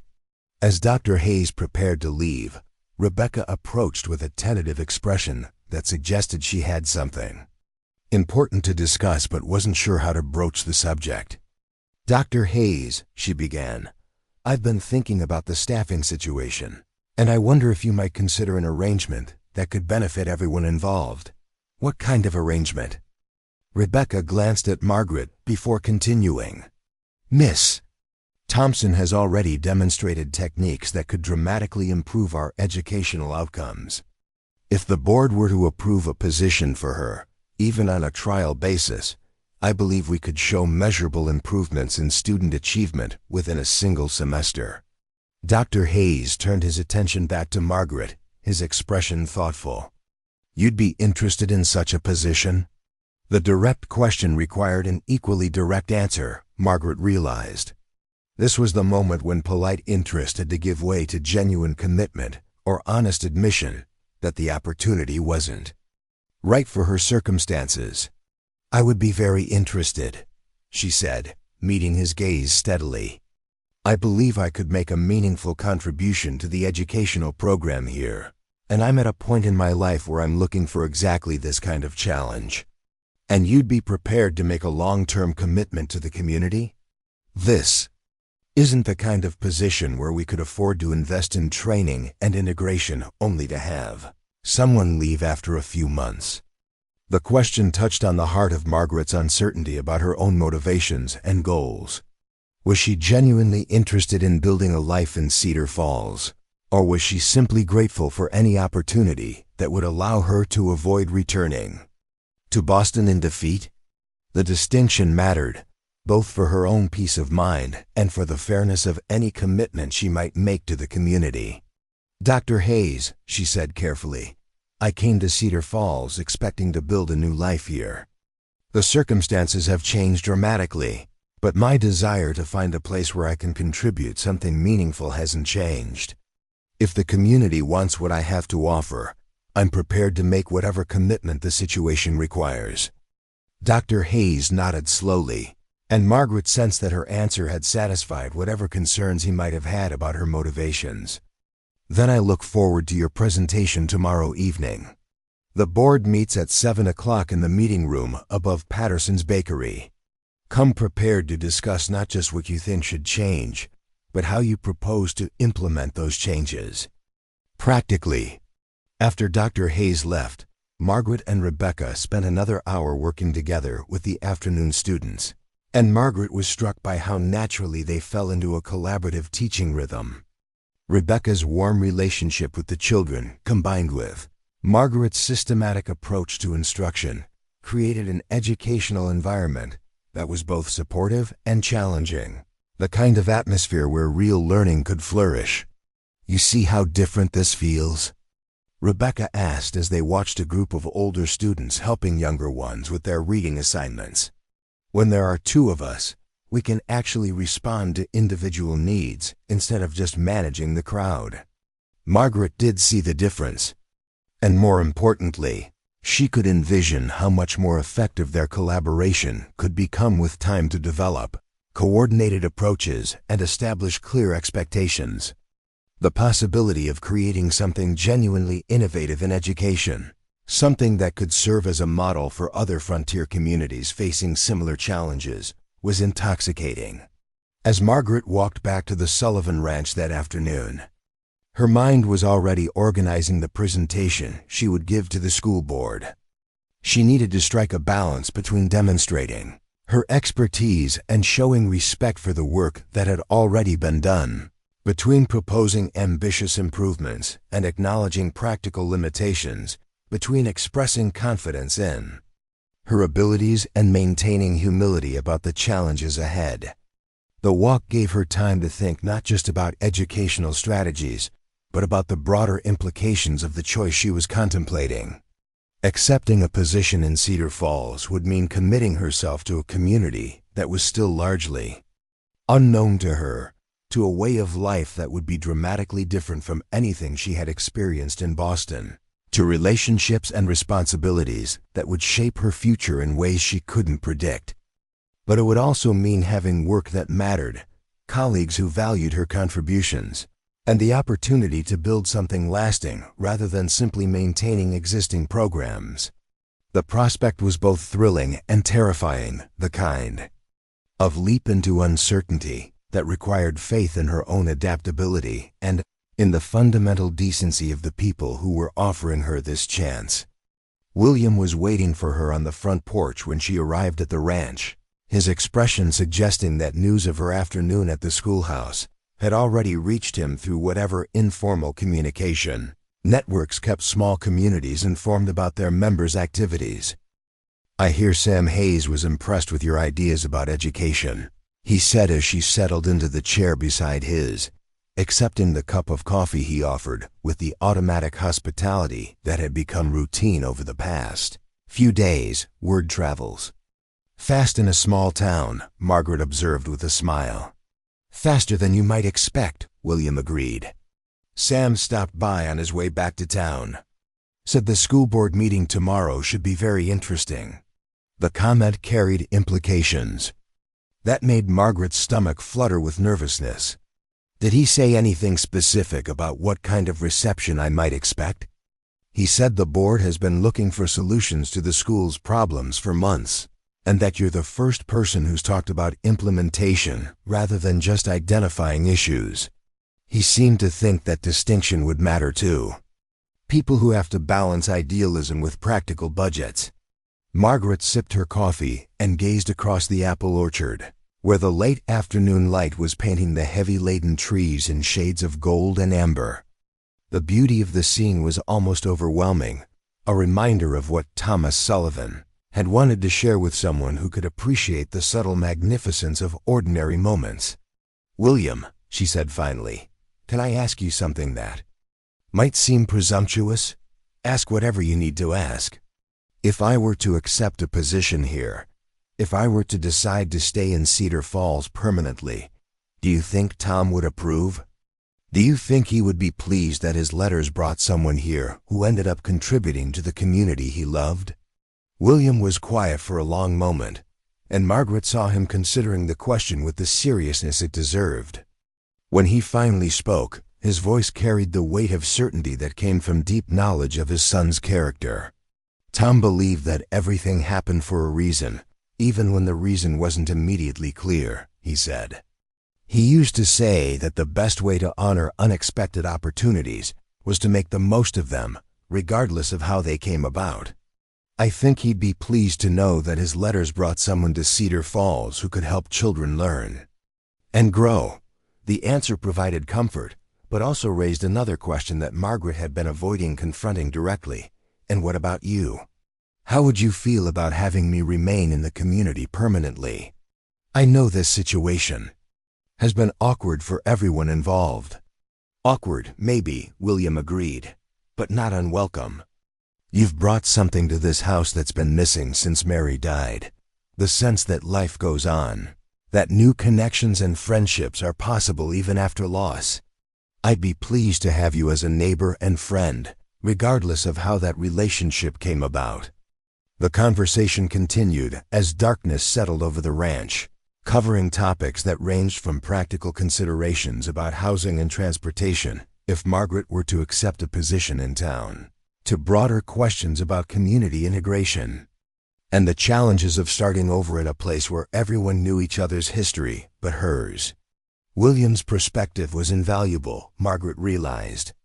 As someone who had lived in Cedar Falls for decades, who had watched the community grow and change, who understood both its strengths and its limitations, he could provide insights that would help her navigate the social and practical complexities of building a new life here. "The most important thing to remember," he said as they prepared to go inside for the evening, "is that this community values contribution over background.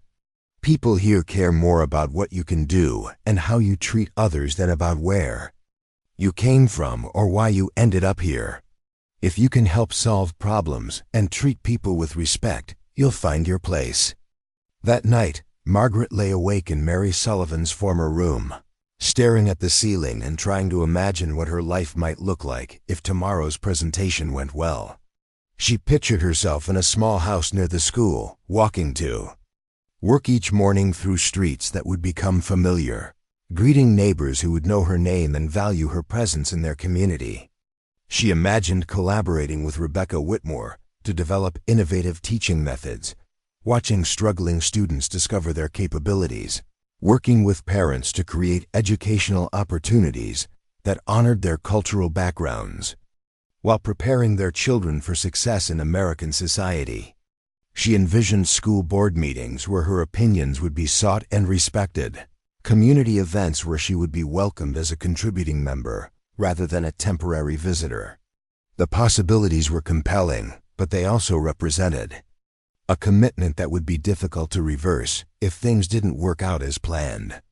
Unlike her decision to answer Thomas Sullivan's advertisement, which had been motivated partly by desperation and partly by romantic fantasy.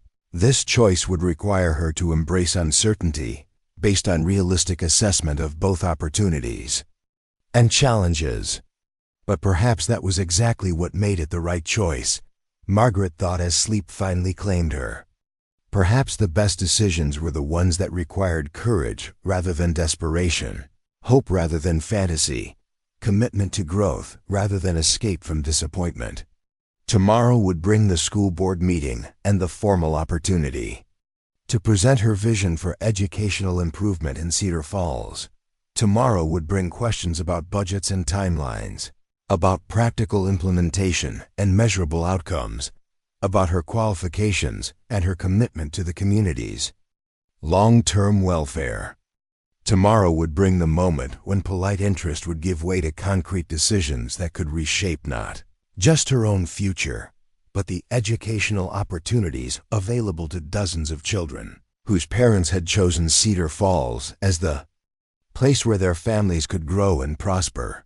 The weight of that responsibility was both daunting and energizing, a reminder that the choices she made in the coming days would affect far more people than just herself. It was exactly the kind of meaningful impact she had been seeking when she first responded to Thomas Sullivan's carefully written letters, even though the specific form that impact might take was nothing like what either of them had originally envisioned. As Margaret drifted off to sleep, her last conscious thought was of the children she had observed in Rebecca Whitmore's classroom, their eager faces and struggling efforts, their potential for growth, and their need for the kind of education that could open doors to futures they couldn't yet imagine.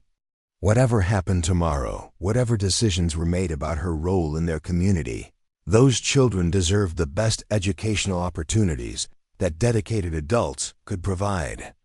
And if she could play a part in ensuring they received those opportunities, if she could help create the kind of school system that honored both academic achievement and individual growth, then perhaps her unexpected journey to Cedar Falls would prove to be exactly the kind of meaningful adventure Thomas Sullivan had promised in his letters, even if the specific details turned out to be entirely different from what either of them had planned.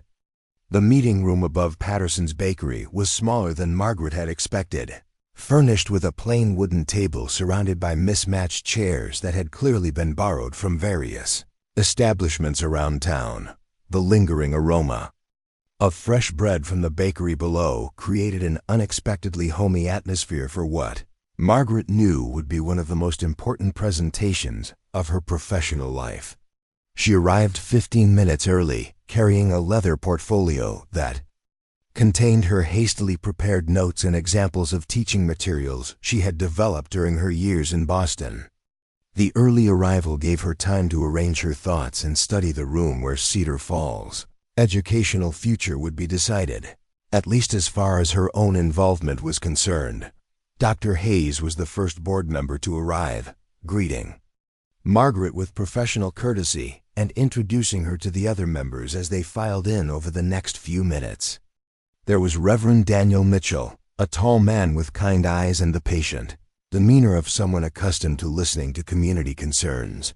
Mrs. Eleanor Hartwell appeared precisely on time, her expression suggesting she was reserving judgment about Margaret's suitability despite their previous conversation about teaching possibilities.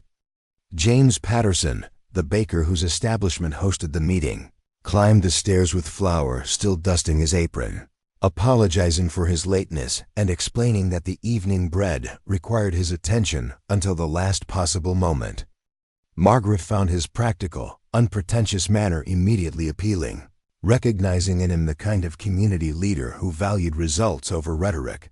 The final member was Maria Santos, a woman perhaps 10 years older than Margaret, whose presence on the school board spoke to the community's recognition that educational decisions should include perspectives from families whose children would be most affected by those decisions. Her introduction to Margaret was warm but assessing, the evaluation of a mother who wanted to ensure that anyone involved in her children's education truly understood their needs. "Miss Thompson," Dr. Hayes began once everyone was seated, "we Appreciate you taking the time to share your thoughts about our educational situation. As I mentioned yesterday, we're facing several significant challenges, and we're hoping your experience might provide insights that could help us develop effective solutions. Margaret opened her portfolio and withdrew the outline she had prepared, her hands steady despite the nervous energy that had kept her awake for much of the previous night. "Thank you for this opportunity," she said, her voice carrying the professional confidence she had developed over years of addressing skeptical audiences. "I've spent the past few days observing classes and talking with Miss Whitmore about the specific challenges you're facing, and I believe there are strategies that could address many of your concerns while building on the excellent foundation she's already established." Over the next 30 minutes, Margaret presented a comprehensive plan for restructuring Cedar Falls' educational approach. She spoke about implementing peer tutoring systems that would allow advanced students to reinforce their own learning while helping struggling classmates. She described community engagement programs that would draw on parents' cultural knowledge and practical skills to enrich the curriculum beyond traditional academic subjects. Most importantly, she outlined a systematic approach to differentiated instruction that would allow a two-teacher system to serve students with widely varying ages, abilities, and backgrounds more effectively than the current single-teacher model. That was overwhelming, even someone as dedicated as Rebecca Whitmore. "The key principle," Margaret explained, "is recognizing that diversity in the classroom is an asset rather than an obstacle. If we develop teaching methods that leverage different students' strengths to support each other's learning." James Patterson leaned forward in his chair, his expression thoughtful. "This peer tutoring idea, how would that work practically?" "I'm thinking about my own children, how the older ones help the younger ones with their chores. Could something similar happen with schoolwork?" "Exactly," Margaret replied, pleased by his quick understanding. "When older students explain concepts to younger ones, they reinforce their own learning while developing leadership skills. When students from different cultural backgrounds share their knowledge, everyone benefits from expanded perspectives. The teacher's role becomes orchestrating these interactions rather than trying to provide individual instruction to 43 different students." Maria Santos had been taking notes throughout Margaret's presentation, and now she looked up with an expression of cautious interest. "My youngest daughter struggles with reading," she said. "The letters don't seem to make sense to her the way they do to her older brother. Would these methods help children like her?" Margaret felt the familiar warmth that came with discussing techniques she knew could transform struggling students' educational experience. "Children learn to read through different pathways," she explained. "Some respond well to phonetic instruction, others need whole word recognition. Still others learn best when reading is connected to stories and experiences that matter to them personally. A two-teacher system would allow us to identify each child's learning style and provide instruction that matches their needs. And you've seen these methods work?" Reverend Mitchell asked, his tone suggesting genuine curiosity rather than skepticism. "I've implemented them successfully in Boston with students from diverse backgrounds," Margaret replied. "Obviously, frontier conditions present some unique challenges, but the underlying principles of respecting individual learning differences and building on community strengths are universal." Eleanor Hartwell, who had remained silent throughout most of the presentation, finally spoke up. "Miss Thompson, your ideas sound innovative, but innovation can be expensive. What would implementing these changes cost the community?" The question was fair and important, Margaret realized, touching on practical considerations that would ultimately determine whether even the best educational theories could be translated into reality. "The primary cost would be salary for a second teacher," she said. "Most of the other changes I'm proposing involve reorganizing existing resources rather than purchasing new materials." "And you'd be willing to accept such a position yourself?" Dr. Hayes asked. Understanding that it would require a long-term commitment to the community and a willingness to adapt your methods to frontier conditions? This was the moment.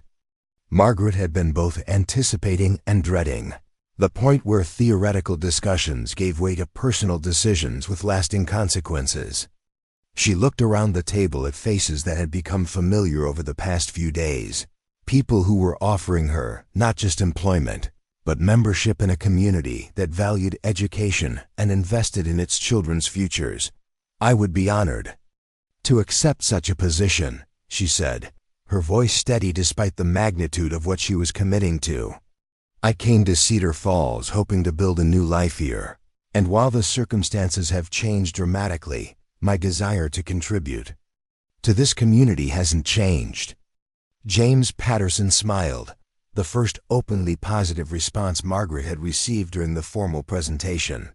"That's what I like to hear," he said. "We need people who are committed to staying and growing with us, not just passing through on their way to somewhere else." Dr. Hayes opened a leather folder and withdrew several documents, spreading them on the table where everyone could see.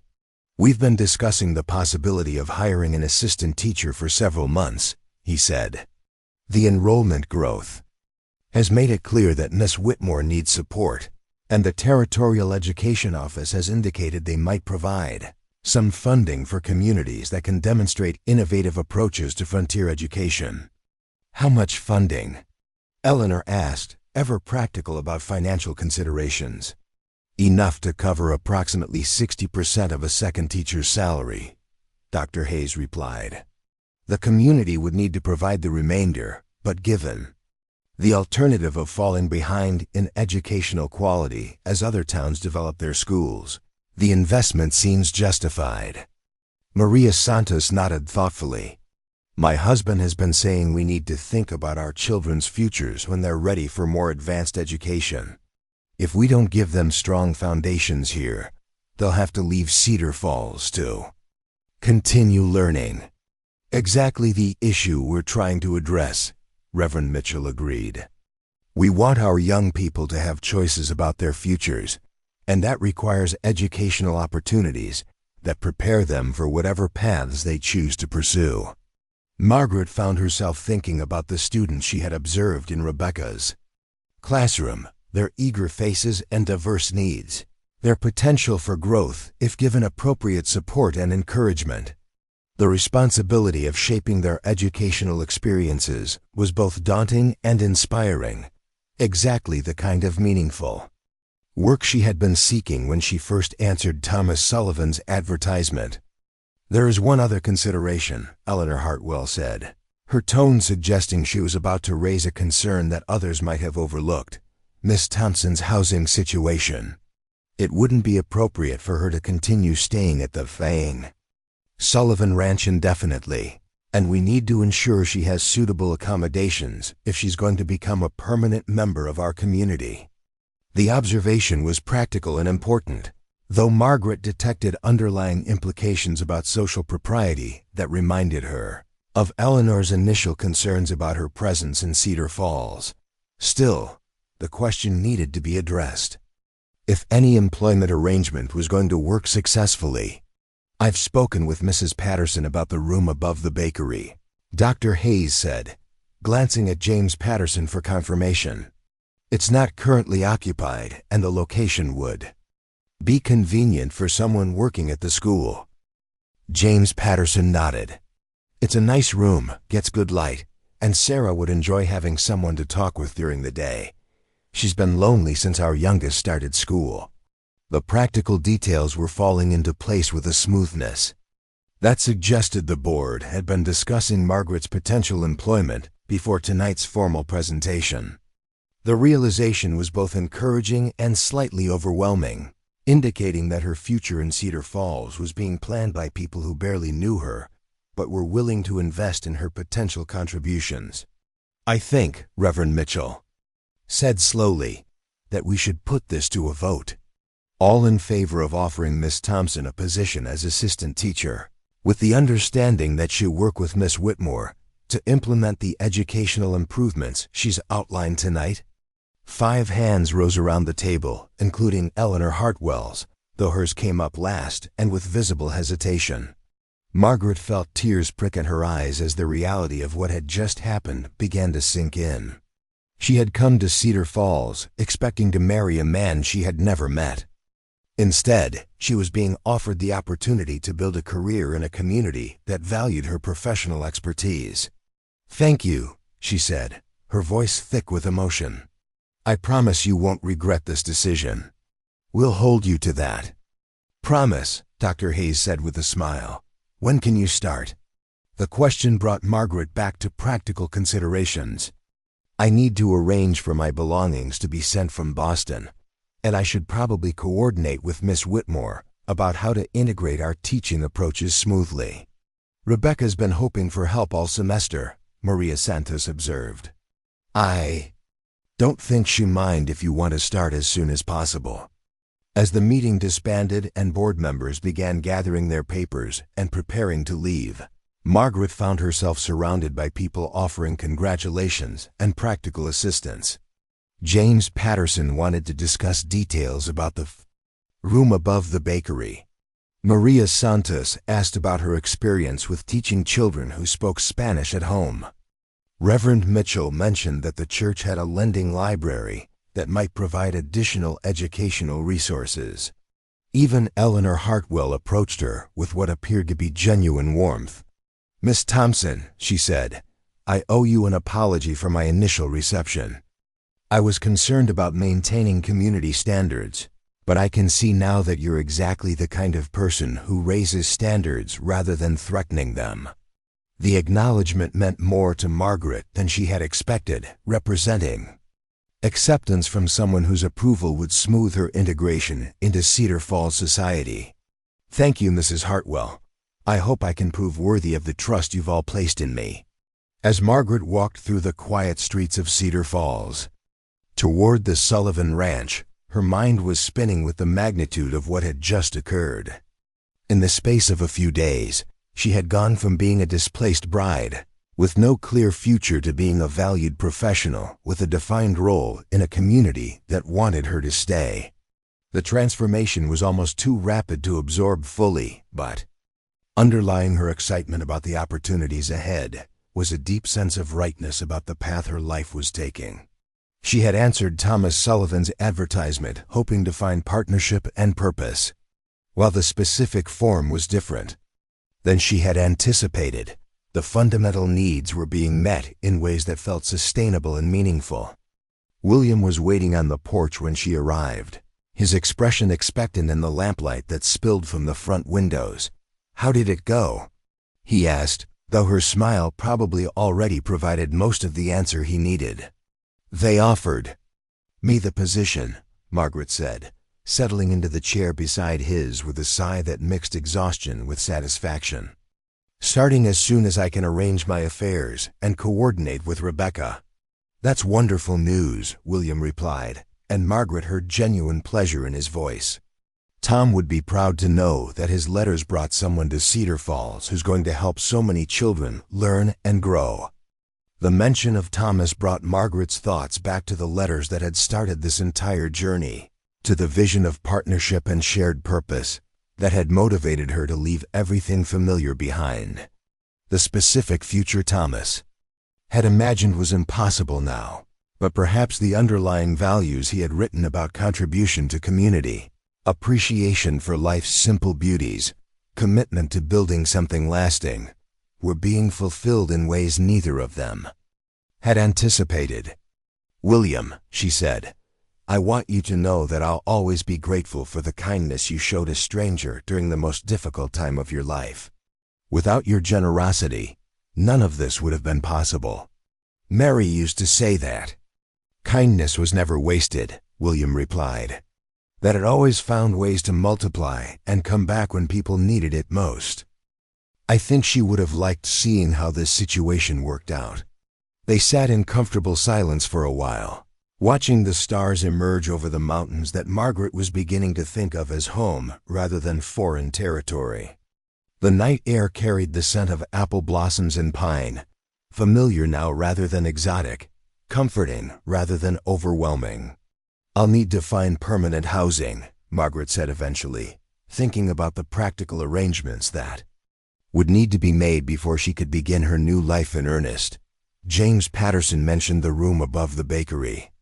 That would work well, William agreed. Close to the school, and Sarah Patterson is good company.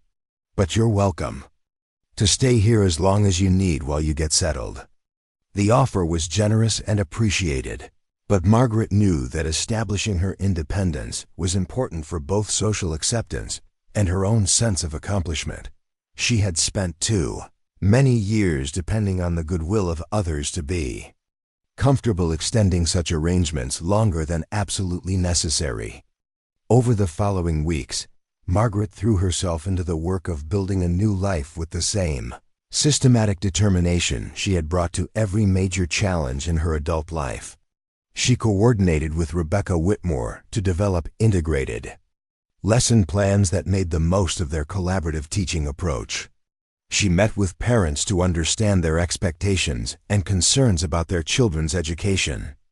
She arranged for her few remaining possessions to be shipped from Boston and established herself in the comfortable room above Patterson's bakery. Most importantly, she began to understand her place in the complex social network that made Cedar Falls function as a community. She attended church services where her presence was noted and welcomed. She participated in the ladies' auxiliary meetings where Eleanor Hartwell introduced her as a valuable addition to the community's educational resources. She joined the reading circle that met monthly to discuss books and share ideas about literature and current events. The work itself proved even more rewarding than Margaret had anticipated. With 2 teachers in the classroom, she and Rebecca could provide the kind of individualized attention that allowed struggling students to discover their capabilities and advanced students to be challenged appropriately. The peer tutoring systems they implemented created a sense of mutual support among students that extended beyond academic subjects to genuine friendships across age and cultural boundaries. Margaret found particular satisfaction in working with children whose families had immigrated from Mexico, drawing on teaching techniques she had developed in Boston to help them bridge the gap between their home language and English literacy. Their progress was rapid and visible, encouraging other parents to become more involved in their children's education and more confident about their own contributions to the learning process. As autumn deepened into winter, Margaret realized that she had found something in Cedar Falls that had been missing from her life in Boston. The sense that her work mattered not just to individual students, but to the entire community's future. Every child who learned to read more fluently, every student who gained confidence in mathematics, every family that became more engaged with educational opportunities, represented an investment in the kind of community Cedar Falls could become. The social acceptance she had worried about proved less difficult to achieve than she had expected. Her professional competence earned respect from parents and community leaders, while her willingness to participate in community activities and contribute to local causes demonstrated her commitment to becoming a true resident rather than just a temporary employee.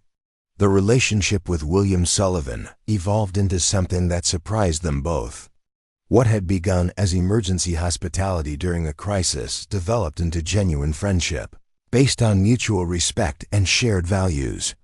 William's insights about community dynamics helped Margaret navigate social situations that might otherwise have been awkward, while Margaret's presence provided William with companionship that eased the loneliness that had settled over the ranch since Thomas's death.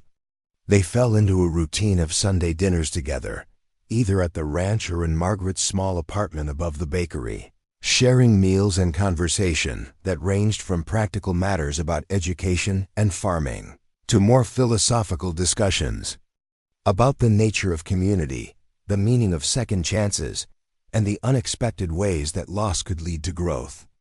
It was during one of these Sunday conversations, as winter was giving way to spring and the apple trees were beginning to show the first hints of new blossoms, that William made an observation that changed the direction of their relationship entirely.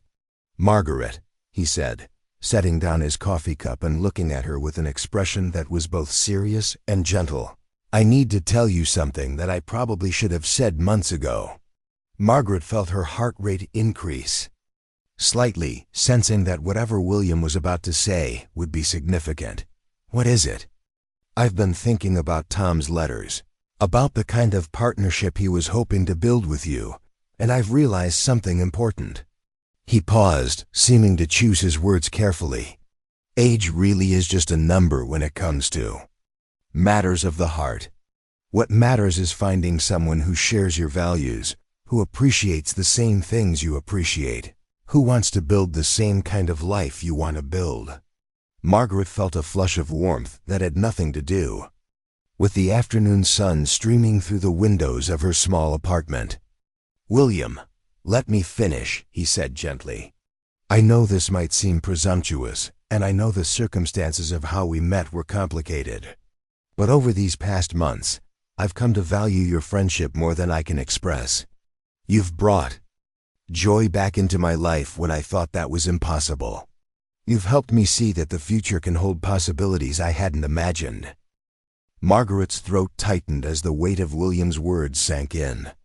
This man who had taken her in without hesitation, stood by her through skeptical glances from neighbors, and encouraged her professional ambitions with no expectations, was offering her something even more profound: the chance to build a life together, rooted in mutual respect and genuine understanding. It was the kind of connection Thomas had written about in his letters, only now it was grounded in reality rather than imagination. "I don't want you to feel any pressure," William said gently. "If friendship is all you're comfortable with, I'll honor that. But if you believe love can come at any stage in life, I'd like to see where this might lead." Margaret looked at the man before her, his hair silver with age, his expression open and sincere. He had made room in his life for her dreams, valued her contributions, and treated her with a quiet dignity that had nothing to do with romance and everything to do with character. She thought of Thomas's letters, filled with hopes of creating a home full of warmth, beauty, and shared purpose, and realized that vision hadn't died with him. It had simply taken a different path. "William," she said, her voice steady, despite the swell of emotion, "I think Thomas would be happy knowing his words brought someone to Cedar Falls who could love his father and the life he envisioned." The smile that spread across William's face lit up his features with a youthful glow, and in that moment, Margaret saw both the man he had been and the devoted partner he could still become. "Does that mean you're open to the idea?" he asked quietly. "It means," she said, reaching for his hand across the table, "I've already made up my mind. I believe love is timeless, and sometimes it takes a little longer to recognize when it's standing right in front of you." They were married in early summer in the garden behind the Sullivan Ranch. Mary's flowers were in full bloom, and the apple trees William and Thomas had planted years earlier formed a natural archway under the open sky. The whole town of Cedar Falls turned out for the ceremony. Dr. Hayes, members of the school board, and the students Margaret taught, who sang songs and scattered wildflowers as they walked down the aisle. Eleanor Hartwell stood by Margaret's side as matron of honor, a gesture of friendship that meant more than any grand gesture. Rebecca led the children's choir, and the Pattersons provided a wedding cake that became a topic of conversation long after the celebration ended. Standing beside William in that blooming garden, Margaret reflected on how far she'd come. She had answered a letter seeking a partner for life, and though the future she expected had shifted, she had found everything she was looking for: purpose, belonging, and love. The town that once met her with doubt now welcomed her with open arms, recognizing her as a vital part of the community. The work she had once feared she might never do again had become a calling, and the romance she'd hoped to find in letters had grown instead from real, lived moments with someone who saw her completely. During the ceremony, Reverend Mitchell spoke of how loss often opened unexpected doors, and how new dreams could take root when we dared to let go of old ones. He reminded everyone that true growth often required stepping into the unknown. As Margaret exchanged vows with William, her thoughts drifted to Thomas. She liked to believe that somewhere he was smiling, pleased to see that his heartfelt letters had led to something enduring, a love that grew not from fantasy, but from shared values and quiet, steadfast care. The apple trees swayed gently in the breeze as Margaret and William sealed their vows with a kiss, a moment that tasted of new beginnings and long-awaited peace. All around them, the town celebrated not just their marriage, but the beautiful truth that love doesn't come with a deadline. It simply waits to be welcomed by those brave enough to embrace it in whatever form it arrives. Years later, when Margaret would look back on it all, it wasn't the grief of losing Thomas that she would remember first. It was the wisdom and warmth of his father, the man who had shown her that 35 was not too late to begin again, and that a life rooted in kindness, shared purpose, and quiet love could be the most extraordinary kind of all.